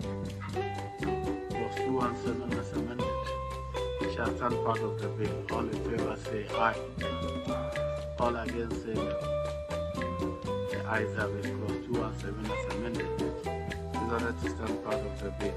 Clause 218. Replacement eligible instruments. As far as the amendment to 218, I'll put a question. All in favor of clause 218 being a part of the bill, say aye. All against, say no. The ayes have it. Clause 218 is ordered to stand part of the bill. Clause 219. Copy of plan to be provided. Item XIX, Chairman. Clause 219, line 2, it comprised and it said specified. So the line 2 will be specified in or annexed to an instrument. As many as are in favor of the proposed amendment say aye. All against say no. The ayes have it. The amendment is Clause 217 as amended shall stand part of the bill. Clause 219 as amended shall stand part of the bill. All in favor say aye. All against say no. The ayes have it. Clause 219 as amended is ordered to stand part of the bill. Clause 220. Register of Instruments. That's why I advertise amendment to 220. All in favor of clause 220 being a part of the bill, say aye. All against that say no. The ayes have it. Clause 220 is ordered to stand part of the bill. Clause 221. Publication of list of registered instruments. Item XX. Clause 219, line 221. Subclause 1, line 2. Delete send and insert furnish. All in favor of the proposed amendment say aye. Aye. All against say no. Yes, Honorable Majority Leader. Speaker, the bill should affect the 2 in line 2. So you rather should delete send to. Send to and insert furnish.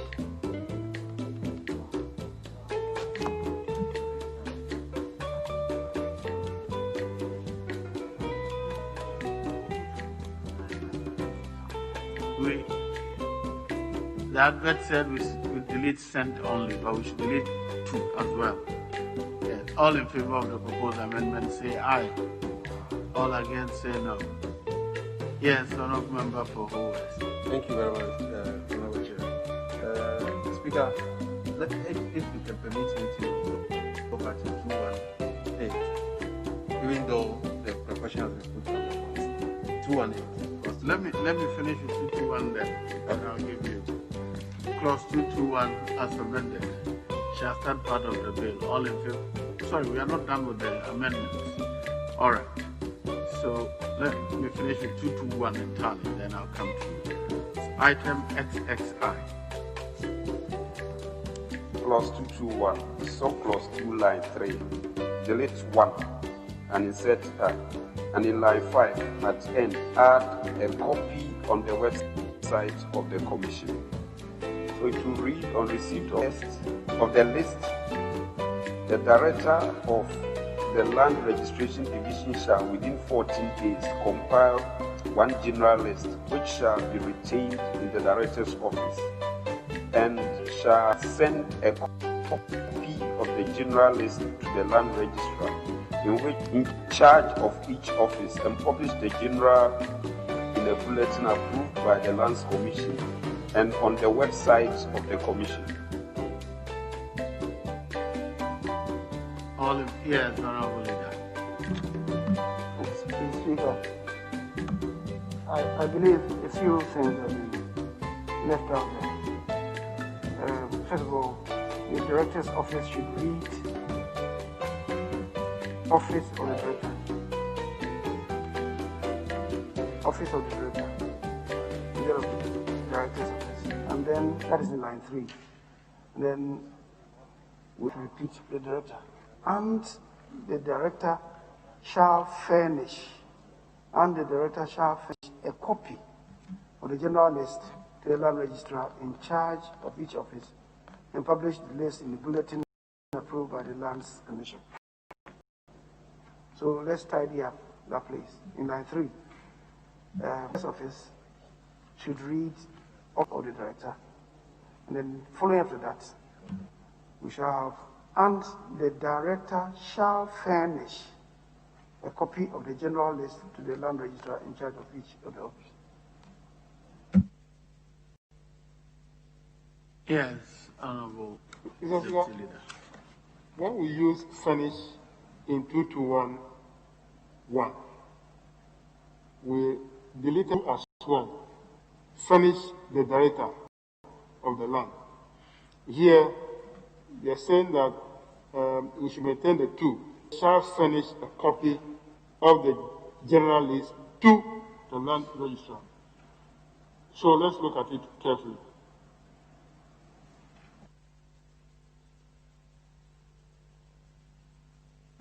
Yes, there is correct. Given the construction there is correct. You furnish a copy of the general list to the land registrar in charge of each office. Test, there is correct.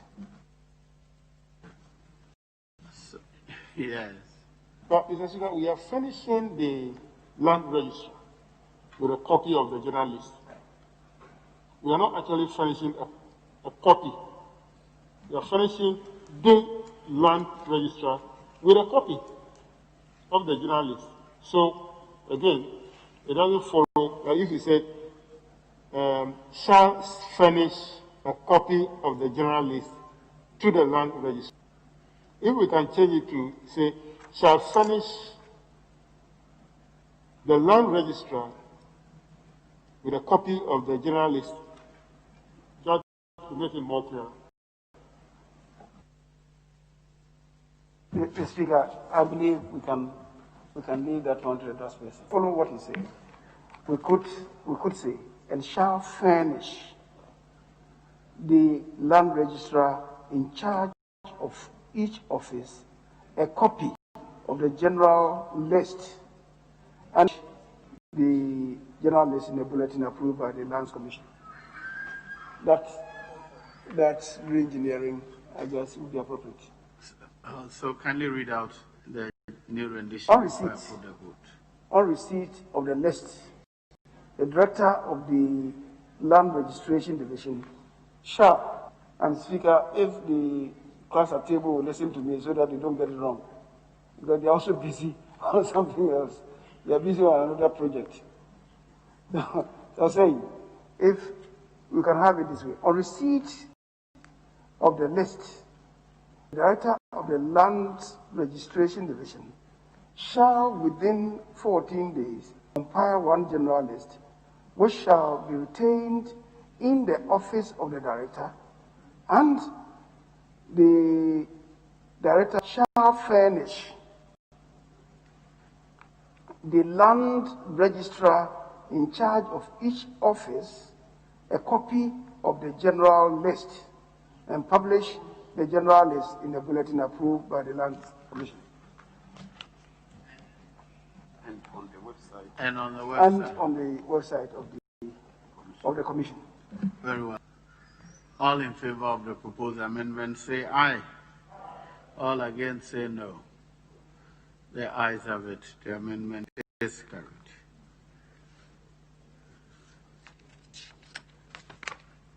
Item XXII. Clause 1, subclause 3, line 2. After sanctions, insert prescribed. So the line 2 will read, subclause 3, line 2. Constitutes misconduct and is subject to disciplinary sanctions by the Lands Commission. That's what we agreed.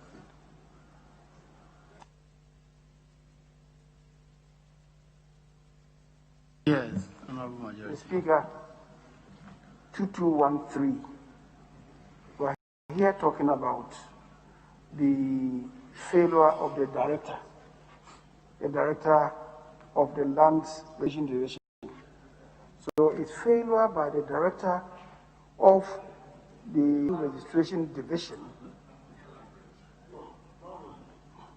No, it's not the land registration. It's the director of the land registration who is supposed to submit the list to the land registrar, right? So if he fails to do that, if he fails to comply with it, then that failure will constitute a misconduct. So failure by the director of the Land Registration Division to comply with subsections 1 and 2 constitutes and is subject to disciplinary sanctions prescribed by the Lands Commission. So the land registrar is changing to the director of Land Registration Division. That's a proposed amendment by the leader, right? Yes, I was asking that your proposed amendment is that instead of follow up by the land registrar, you should change to follow up by the director of the Land Registration Division. Very well.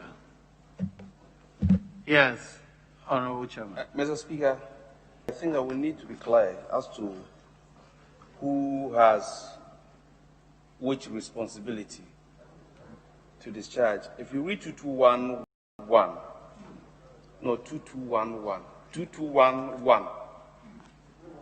So I'm referring to 221, 221 subclause 1.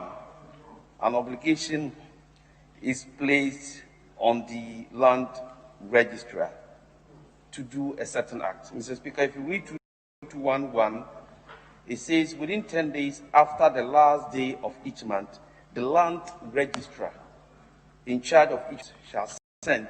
So that is an obligation being placed on the land registrar. Mr. Speaker, but come to 2212, the obligation here, another obligation is placed on the director of the land registration division. But when you come to 3 makes reference to 1 and 2, subclauses 1 and 2. I think that is where the confusion is. That is where the confusion, because in 2211, a different person has an obligation, and then 2212, another person also has an obligation. So which of them is 3 referring to? I think we need to solve this doubt before we can expressly decide who should be sanctioned if he or she fails to do what. Is the director of land registration different from the land registrar? They are different people. Okay, in that case, we may have to put the 2. So it's not just the land registrar. Follow by the land registrar and or the direct land registry division, because both can fail or one of them can fail.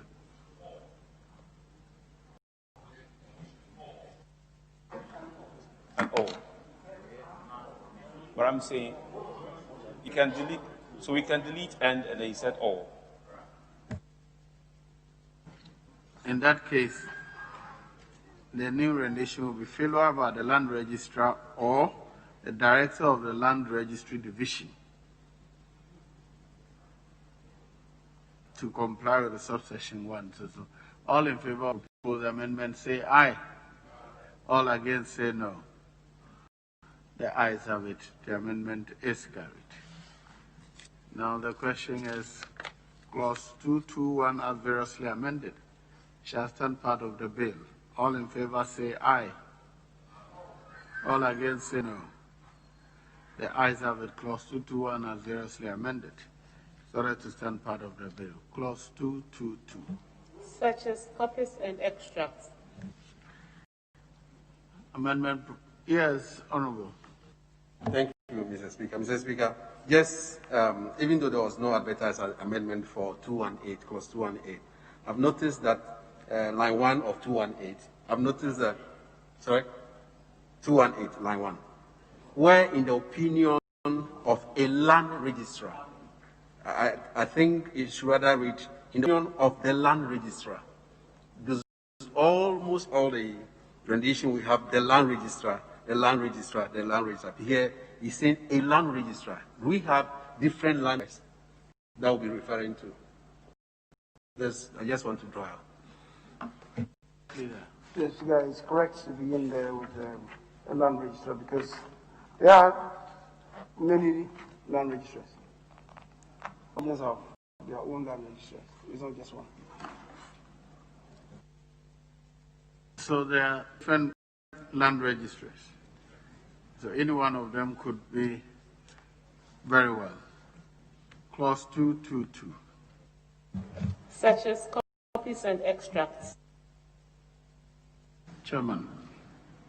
Clause 222, subclause 2, line 2, at end, add, and the report shall be presumed to be conclusive of the matter stated in the form. So it will read, a such report shall be in the manner specified in Form 9 of the third schedule, and the report shall be presumed to be conclusive of the matters in the form. All in favor of the proposed amendment, say aye.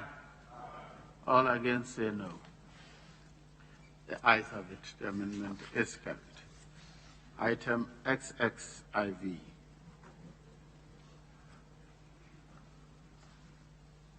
Yes, Chairman.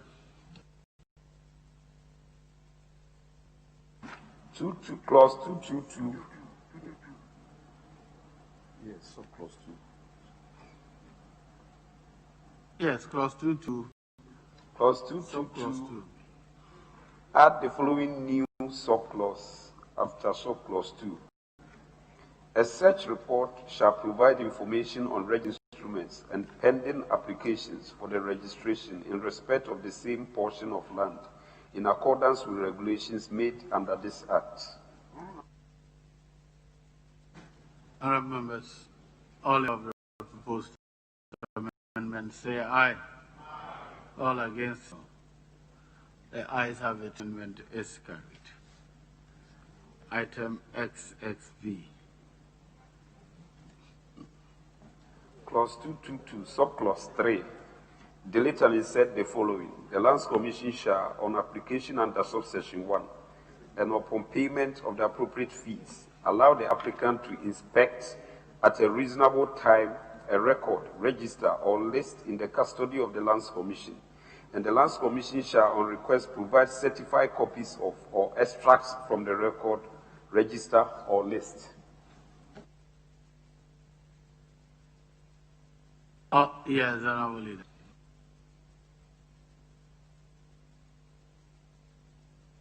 At the end of it, we should insert to the applicant. They shall, on request, provide certified copies of or extracts from the record, register, or list to the applicant.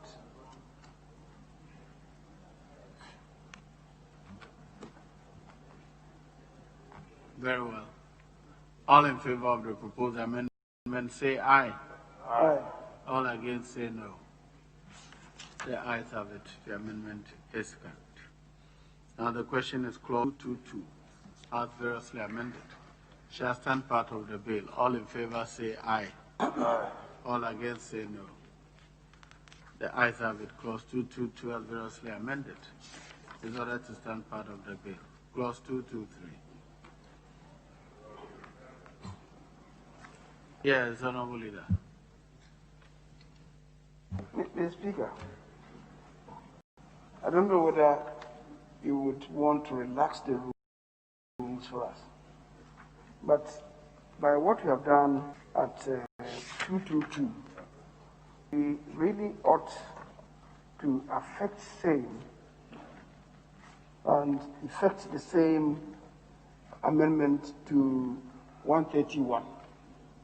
I don't know whether you would indulge us to do so for 131. 130. 1301.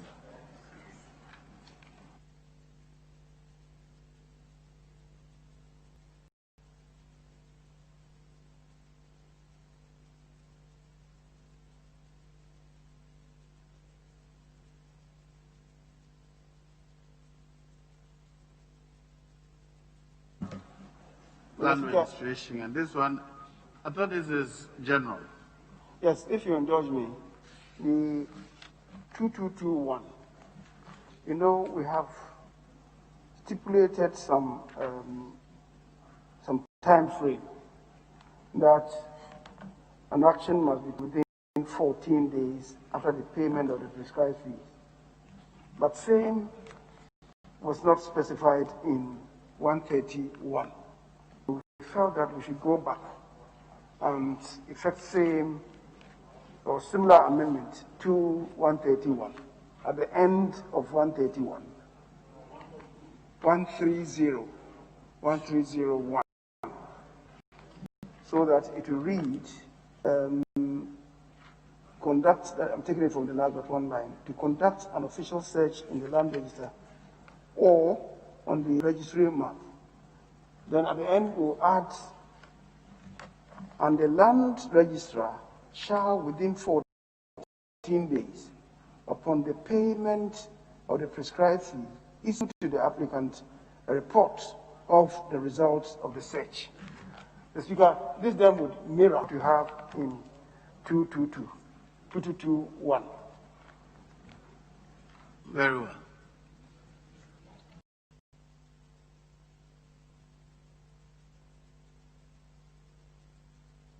Yes, Chairman. Mr. Speaker, leaders' proposed amendment is good because an obligation is being placed. And if a time limitation is not set, it is as though the person can do or perform the obligation anytime that the person wants. But it appears to me that the appropriate place for leaders' proposed amendment is 132, because 132 appears to be obligating the land registrar, the person has applied for the information to do or to perform a certain function.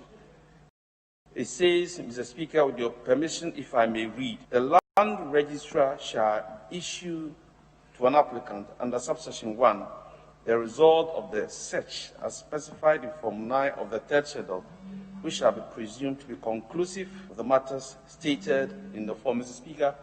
So if we can find an appropriate place within 132 and insert proposed amendment, I think that will bring out the meaning clearer than 131.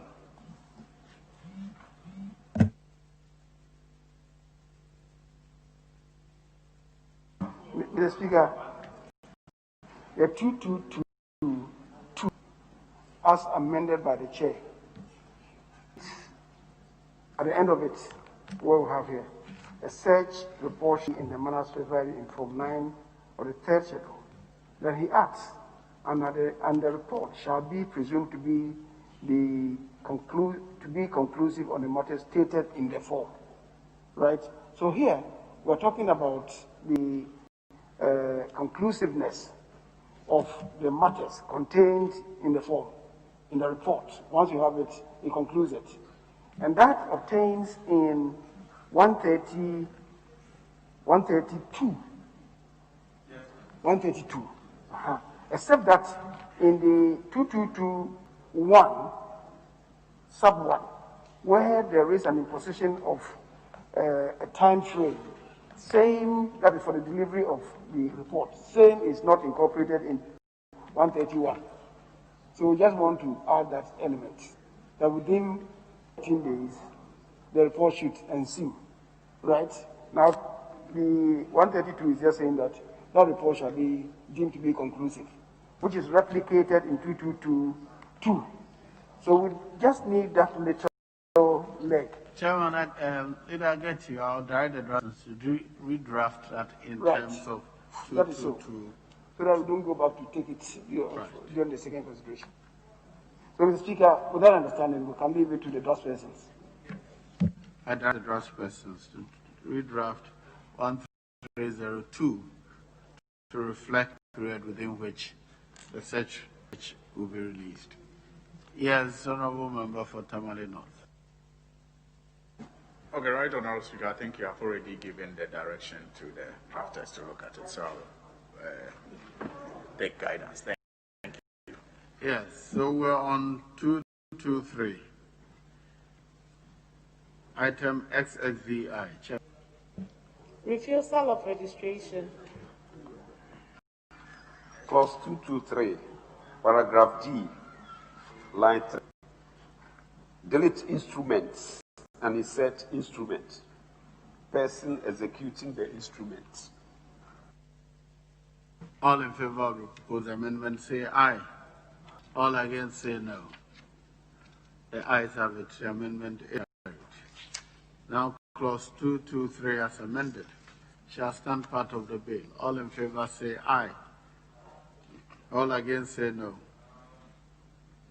Yes, Honorable Member for South. Mr. Speaker, if we delete instrument and insert instrument, the indefinite article and what happens to that? So that too must go. So it should be to register instruments.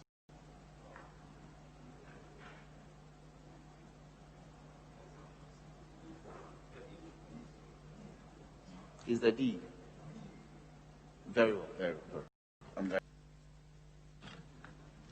Clause 223 as amended is read to stand part of the bill. Clause 224. Notice of grounds of objection to register. Yes, Chairman. Clause 224, paragraph B, line 1. Delete 1 month and it said 30 days. And also delete reply and it said response. So it will read, give the applicant 30 days notice, within which to respond to the notice. Respond. I wrote respond here. Yes, Honorable. It should be respond, not response, rather. Yes. Mr. Speaker, I was seeking my chairman to justify the import of 1 month and 30 days are similar, but internally we have adopted in this house to use days instead of months. So for that consistency, we are departing from the use of month to days instead. So the 30 days is in conformity with the style in the house. Thank you. Okay. Yes, another one. Yes. Mr. Speaker,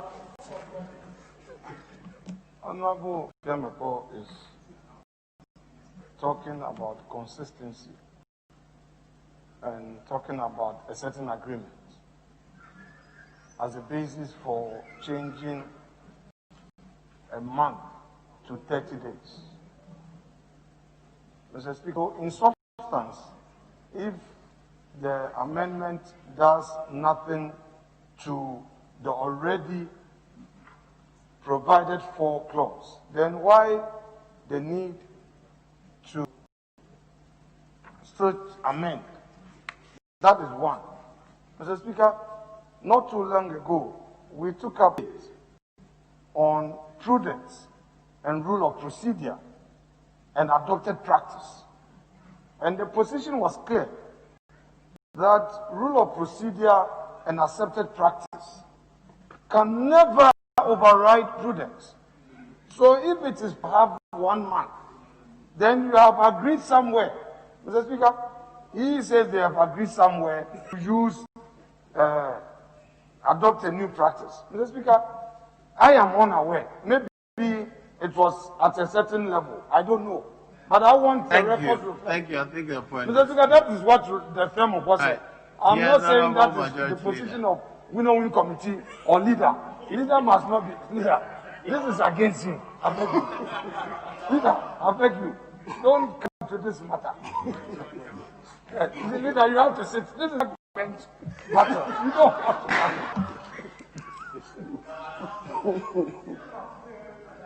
to. Speaker, I believe my colleague is well aware of the direction provided in the Interpretation Act, that because we don't have the same number of in all the months, instead of using a month, not knowing where offense or commission is going to happen in a particular month, it would be wise and prudent and use your own word, to use 30 days.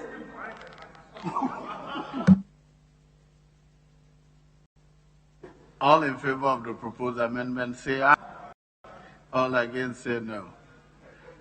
The ayes have it. The amendment is carried. Now, clause 224 as amended shall stand part of the bill. All in favor say aye. All against say no. The ayes have it. Clause 224 as amended is ordered to stand part of the bill. Clause 225. Formal hearing of application for registration. Item XXIII. Clause 225, subclause 1, opening phrase, line 1, delete reply and insert response. So it will read where and sequential amendment.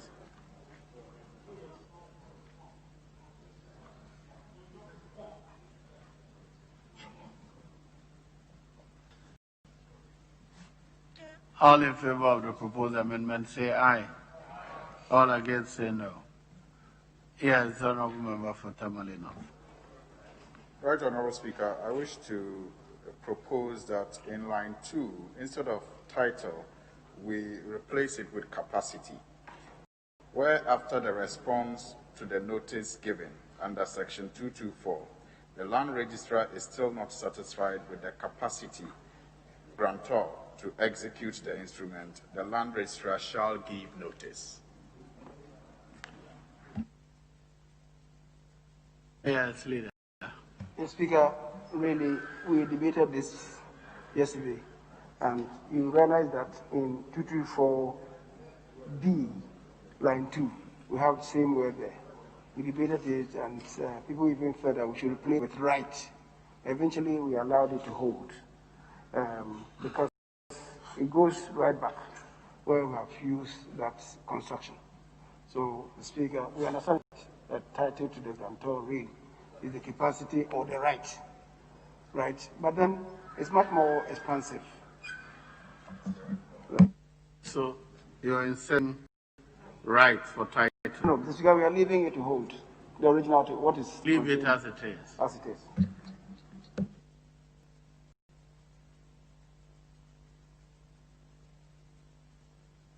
Item XXIX.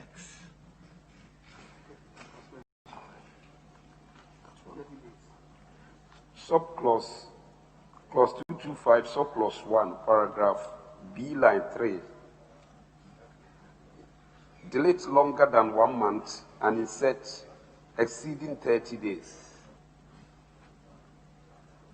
All in favor of the proposed amendment say aye. All against say no. The ayes have it. The amendment is carried. Item XXX. Clause 225, subclause 3, line 2. Delete the time and insert a time. So it will read, the land registrar shall proceed to hear and determine the matter at a time and place. All in favor of the proposed amendment say aye. All against say no.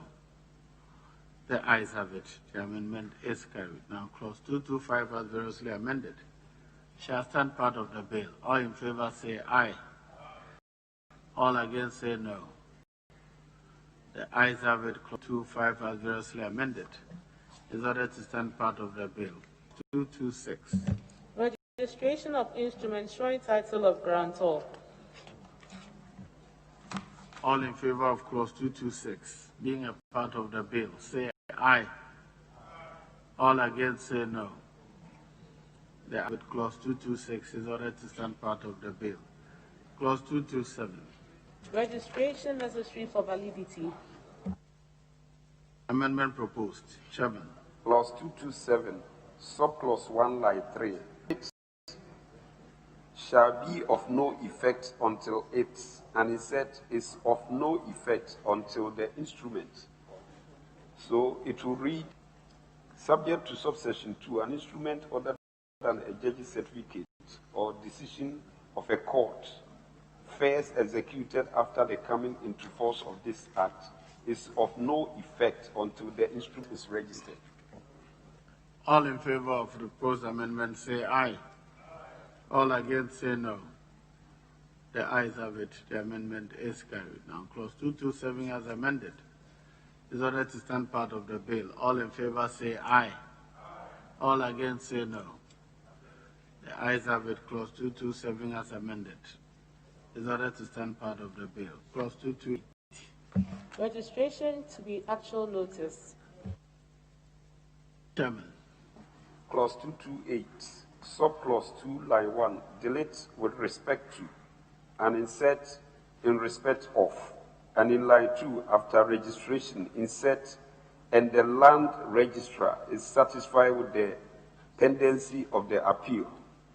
So the new rendition will be, where there is an appeal pending in respect of the land, which is the subject of registration, the appeal shall, the land registrar, and the land registrar is satisfied with the pendency of the appeal, the appeal shall serve as a caveat in the register. All in favor of the proposed amendment say aye. Aye. Aye. All against say no. Yes, the honorable member for. Sorry. Yes. We are good to go. Okay. So, Mr. Speaker, I would like Mr. Chairman to explain to us, I'm not against the rendition, but I would like him to explain to us what he means by caveats in the context as used, so that we are clear on exactly how the position will be. Honorable member, caveat is a technical term. You are no, you should teach us. All in favor of the proposed amendment say aye. Yes, honorable member for Tamale North. Right, Honorable, I am wondering what will make the land registrar be satisfied with the pendency of the appeal. And I'm raising this because yesterday at the winnowing, we asked for it to be redone. And so what is proposed hasn't really been thoroughly considered. So, Mr. Speaker, if you read the new, it gives the discretion to the land registrar to express satisfaction or otherwise of the pendency of a caveat. So I want to know how that, discretion is checked in this provision, because it simply says, and the land registrar is satisfied with the pendency of the appeal.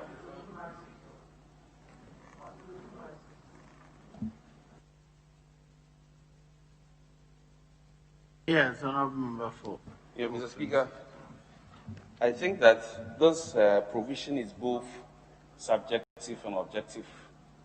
Subjective in the sense that the registrar must satisfy himself that there is a pendency of a suit. And how does he do that? If the registrar procures a copy of the appeal, or any of the parties furnishes the registrar with a copy of the appeal process, then, Mr. Speaker, objectively, the registrar can say and determine that there is a pendency of a suit in court. But if the registrar is going to base his determination on just a hearsay, then, Mr. Speaker, the registrar will not have objectively satisfied himself that there is a pendency of an appeal in court. Mr. Speaker, if we are taking it from the subjective point of view, Mr. Speaker, the Constitution makes it clear that whenever a discretion is in somebody, or somebody has the discretionary power, that discretionary power ought to be exercised capriciously or whimsically. So, Mr. Speaker, capriciously or whimsically or arbitrary. So, Mr. Speaker, putting these two together, I believe that any registrar worth his salt will first of all try and procure a copy of the appeal process before he can make such a determination. First, which kind of appeal are we talking about?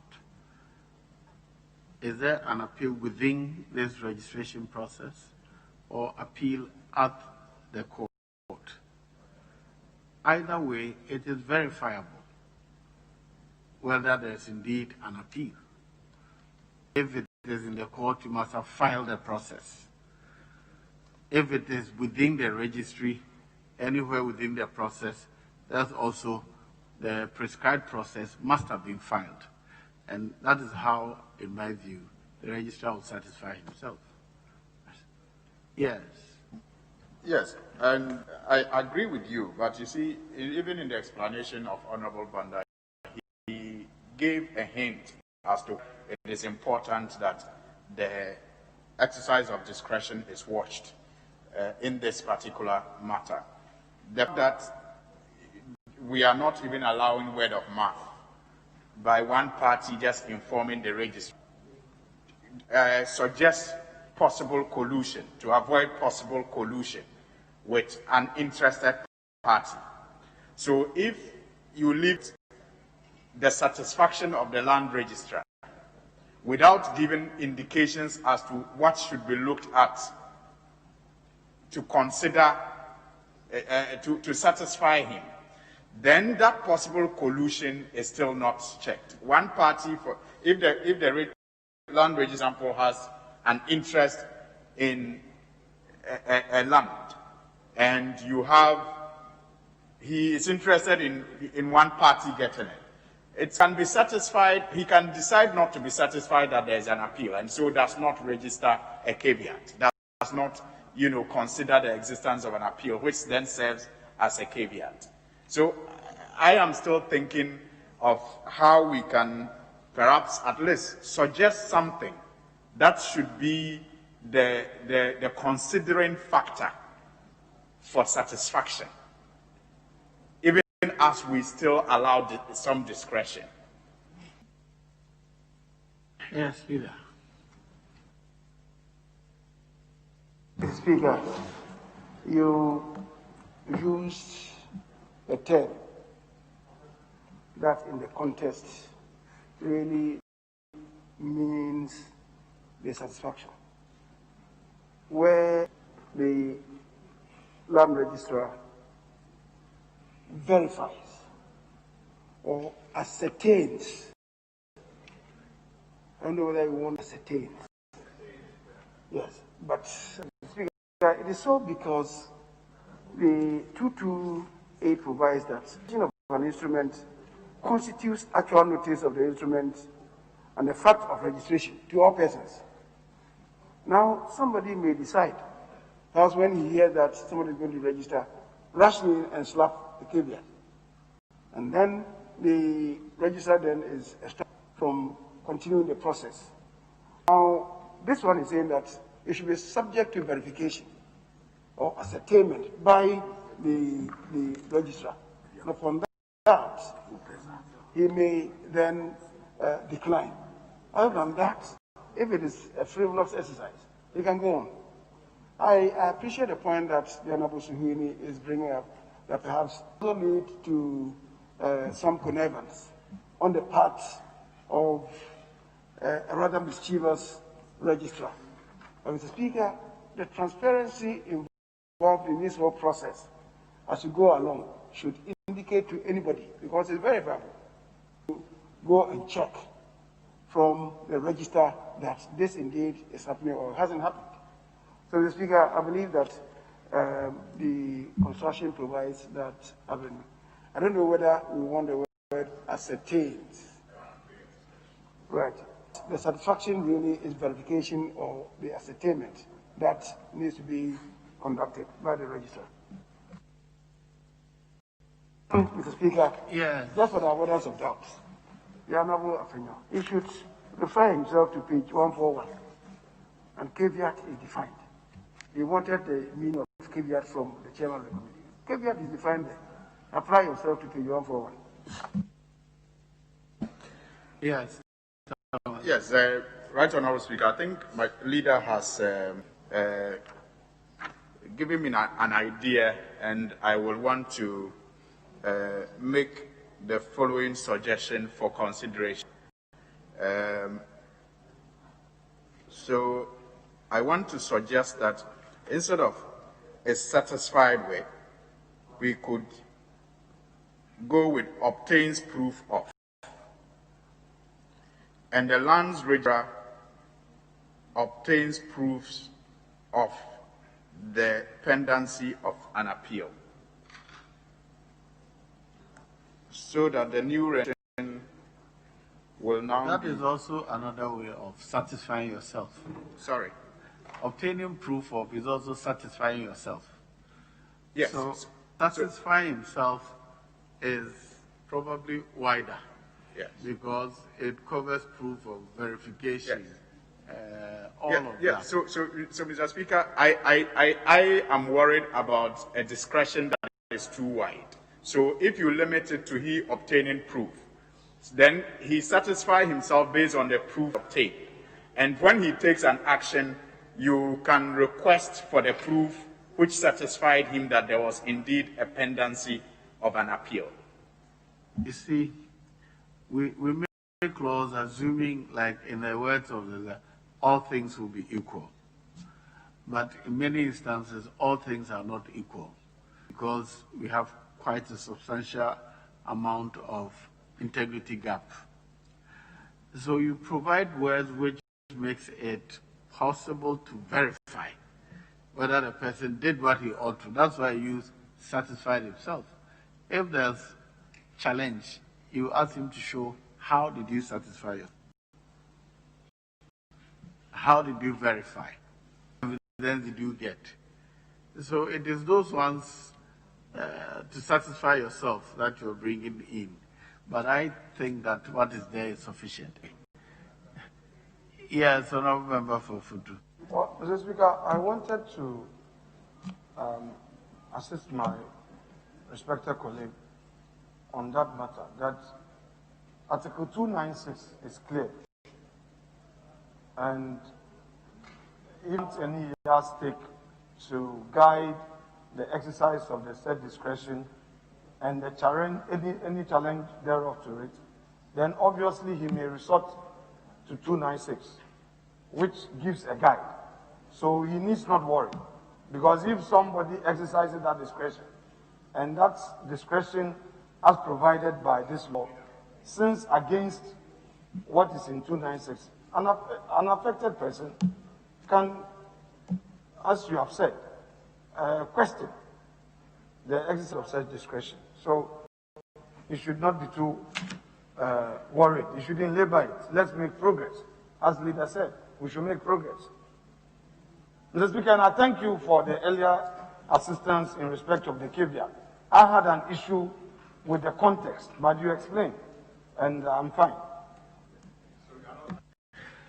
All in favor of the amendment to clause 228, say aye. All against, say no.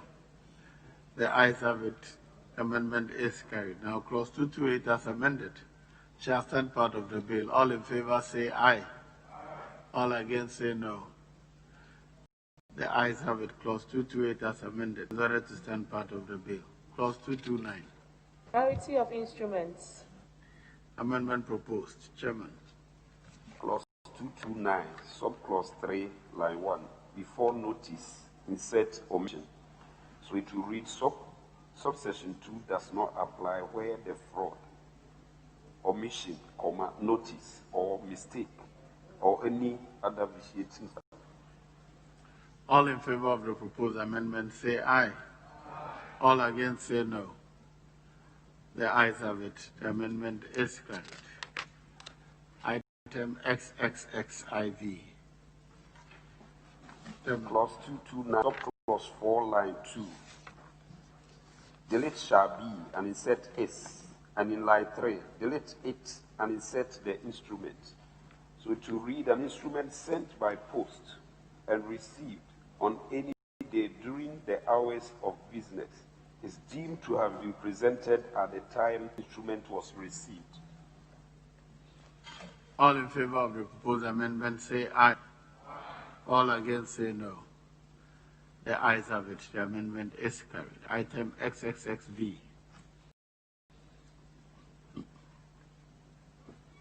Clause 9, subclause 5, not 1, subclause 5, line 2, and lines 2 and 3.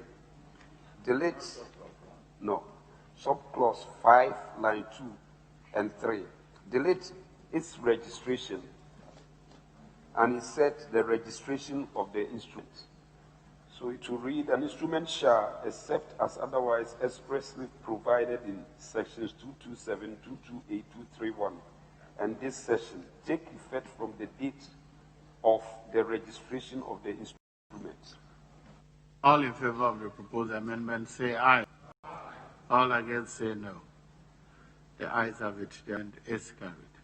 Now clause 229 and variously amended. The stand part of the bill. All in favor say aye. All against no. The ayes have it. Clause 229 and variously amended is ordered to stand part of the bill. Clause 230. Copy or extract as evidence. There is no advertised amendment to 230. All in favor of clause 230 for forming a part of the bill say aye. All against say no. The ayes have it. The amendment, clause 230 is ordered to stand part of the bill. Clause 231. Previously registered instruments. Amendment proposed. Chairman. Mr. Speaker, with your leave, I want to abandon that particular amendment and move to the next one. Very well. XXXVI abandoned. XXXVI. Clause 231. Amendment proposed. Subclause 2, line 1. Delete and insert there. And in line 3, delete shall be and insert S. So it will read the instrument registered under subsection 1 in accordance with the enactment that govern the registration of that instrument at the date of the registration of that instrument is deemed to be duly registered. All in favor of the proposed amendment say aye. All against say no. The ayes have it. The amendment is carried. Now, clause 231 as amended shall stand part of the bill. All in favor, aye. All against say no. The ayes have it. Clause 231 as amended is ordered to of the bill. Clause 232. Rectification of records. Amendment proposed. Clause 232, subclause 1, opening phrase. Line 1, before lands, insert regional. Mr. Speaker, this particular amendment is consequential, and clause number XLI, XLII, XLIII, they all have the same amendment. All in clause 232. All in 232. Very well. And it continues. And in line 2, before commission, insert regional lands. That's different. All right. So I'll put all those together. Or I'll take the first one and direct the draft persons to effect. Yeah. All in favor of the proposed amendment say aye. All against say no. The ayes have it. The amendment is carried. I hereby direct the draft persons to do the insertions of regional before lands in clause 232 as appropriate. I so direct. So we'll go up to XLIV. Is that right? That's where you're proposing an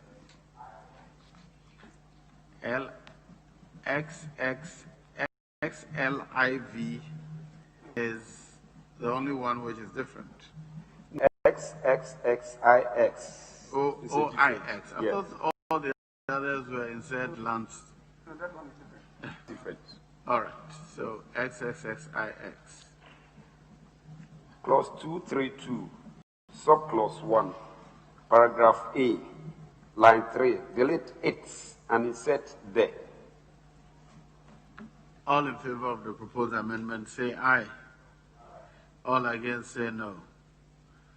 The ayes have it. The amendment is carried. XL. Clause 232, subclause 2, line 3. Delete the location or. So it will read, the third line will read rectification of the records if the rectification shall vary the original size of the land by more than 10%. All in favor of the proposed amendment say aye. All against say no. The ayes have it. The amendment is carried. Item XL. XLI. Mr. Speaker, XLI, XLII, and XLIII have all been corrected, amended well. consequentially. Okay, so Let's is go that to of those XLIV. Very well. So XLIV. Add the following new subclause. 5. Subsection 1 applies only to the plot of instrument made before the commencement of this act. All in favor of the proposed amendment say aye. All against say no. The ayes have it. The amendment is carried. Now, clause 2 as variously amended. Yes, leader. Speaker, just a minor one in 2.5. The land shall inform the interested persons of the decision of the Lands Commission, not its decisions.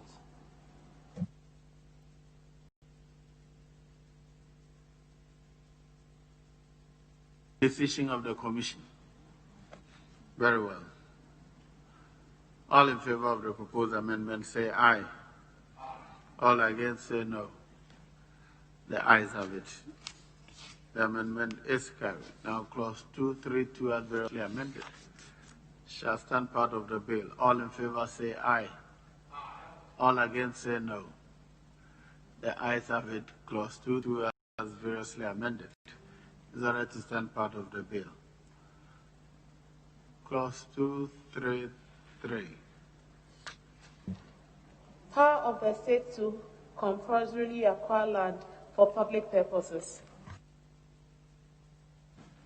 Amendment proposed. Chairman. XLV. The Speaker, just to move it on behalf of the Chairman. 2331, 2331B,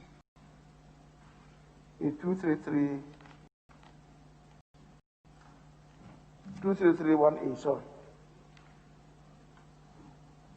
What is advertised as 1A line?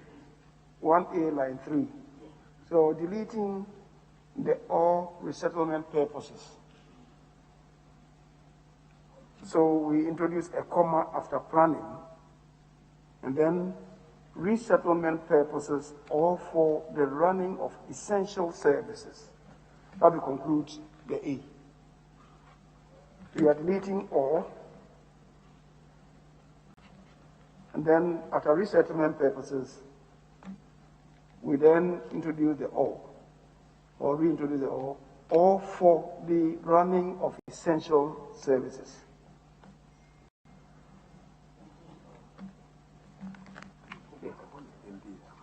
Yes. All in favor of the proposed amendment say aye. All against say no.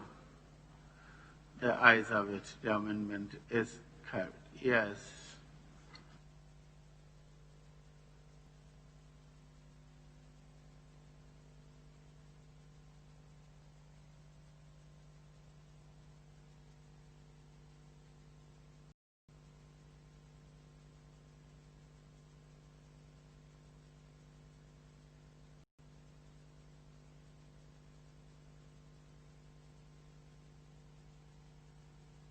Yes. Item XLVI.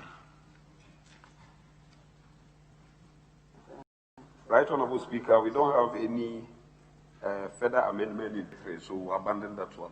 No. That's all. Except this one.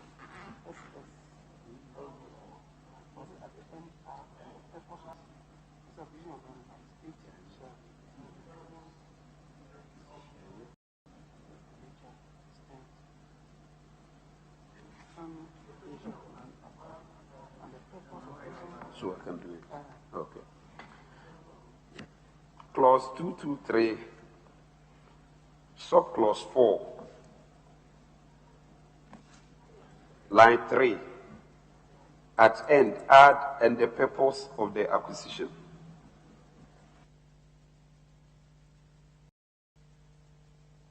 All in favor of the proposed amendment say aye. All against say no. The ayes have it. Amendment is carried. Now, clause 233 as amended shall stand part of the bill. All in favor say aye. All against no. The ayes have it. Clause 233 as amended shall stand part of the bill. Are you sure you want to continue or you want to continue with it? Speaker, we will stop at 235. 235. Very well. So, clause 234. There's no advert amendment to 234. All in favor of clause 234 forming a part of the bill say aye. All against say no. The ayes have it. Clause 234 is ordered to stand part of the bill. Clause 235. Allocation of public land. Proposed. Chairman. Clause 235, subclause 3. Delete and insert the following. Where public land is allocated to public body, the Lands Commission shall issue a certificate of allocation to the public body. Yes, in that case, there should be where public land is allocated to a public body. Right. All in favor of the proposed amendment say aye. All against say no. The ayes have it. The amendment is carried. Item XLVIII. Amendment proposed. Chairman. Clause 235, subclause 5, line 2. Delete it and insert and in line 7, delete acquisition and insert reacquisition. All in favor of the proposed amendment, aye. All against, say no. The ayes have it. The amendment is carried. Item XLIX.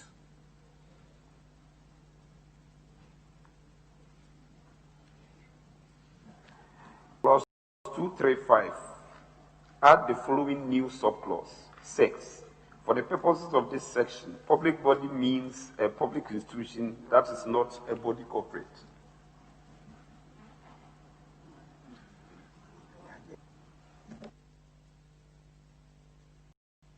A public body means, well, it is not body corporate. I think you want to know that one in Kamba. Yes, Honorable Leader. Mr. Speaker, a public body in that context cannot refer to only public institutions.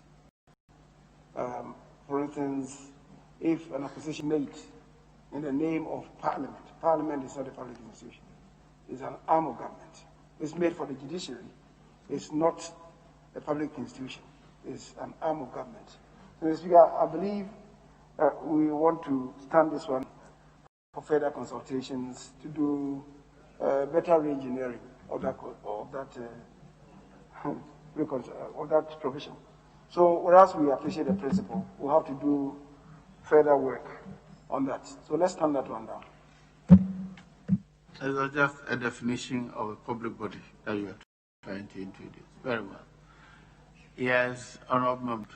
Yeah, Mr. Speaker.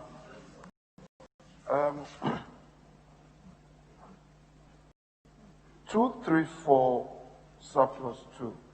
Mr. Speaker, since there will be winnowing, I would want to raise this for serious consideration since Chairman intended no amendment. If you read carefully, it says the state may accept land as a gift from the owner of the land, and the land shall, where the donor specifies a purpose for the gift, be used for the purposes determined by the donor. Mr. Speaker, seriously. You're right. Even though we have put a question on it, I think that has to be. Mr. Speaker, may live long. We may review it.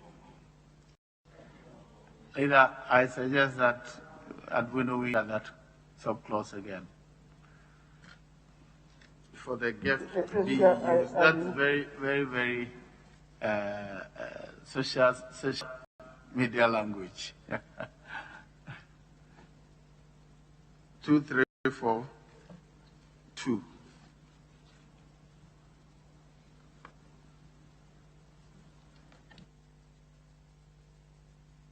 I suggest that you mark it down. Which one are you talking about? The term gift? 2, 3, 4, subclause 2.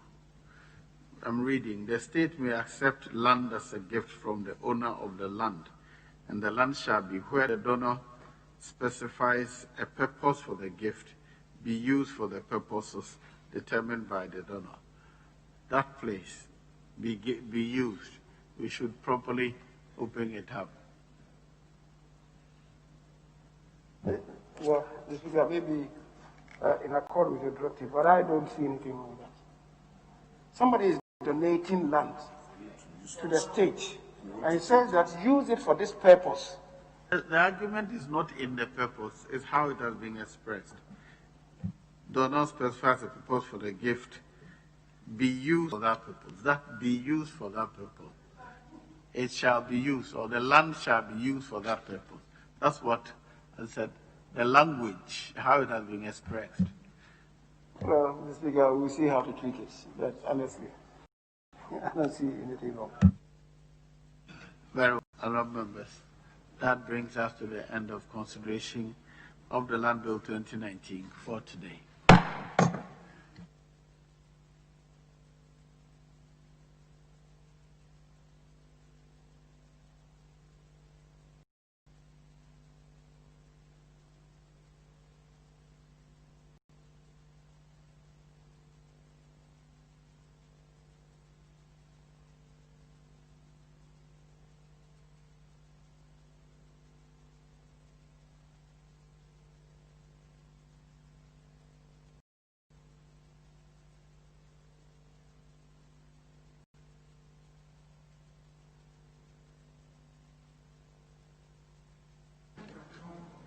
Yes, Honourable Majority Leader.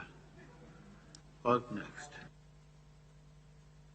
Mr. Speaker, as I indicated, yesterday the winnowing committee got to 235. I want to plead with them. We should reassemble at 6:30 to see where we can push ourselves to this evening. Yes, this evening. The Speaker, the Honourable Deshiamako was there yesterday, not as a reserve player, but indeed as a utility player. As a utility player. As a utility player yesterday. And Honourable Suhili was there. We have Abdullah here, and the chairman himself is there. To say the Honourable lecturer is traveled up north, but to say any Inusa understand is here. And you have been missing in Washington. And the same applies to the honorable member who is so jittery. He's so jittery in his chair. So, Mr. Speaker, anybody at all who wants to come, may come. They attend, so that Rob, I hear for his here. So, Mr. Speaker, I believe that the numbers are good for the winnowing committee to reassemble today and see how far we can push ourselves. Because fortunately, tomorrow I'm not going to be in the house.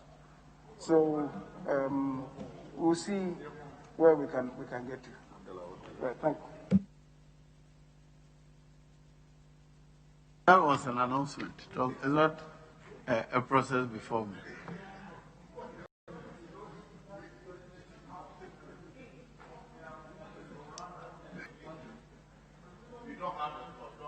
And are you going to do the motion? No, Mr. Speaker, it's past 2 o'clock, so adjournment rests with you.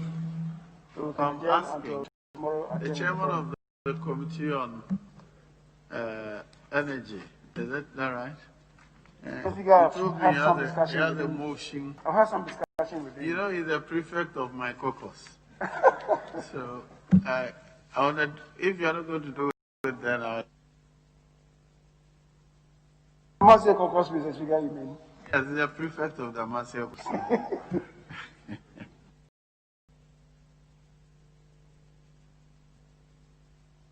All right, so the House is accordingly adjourned to tomorrow,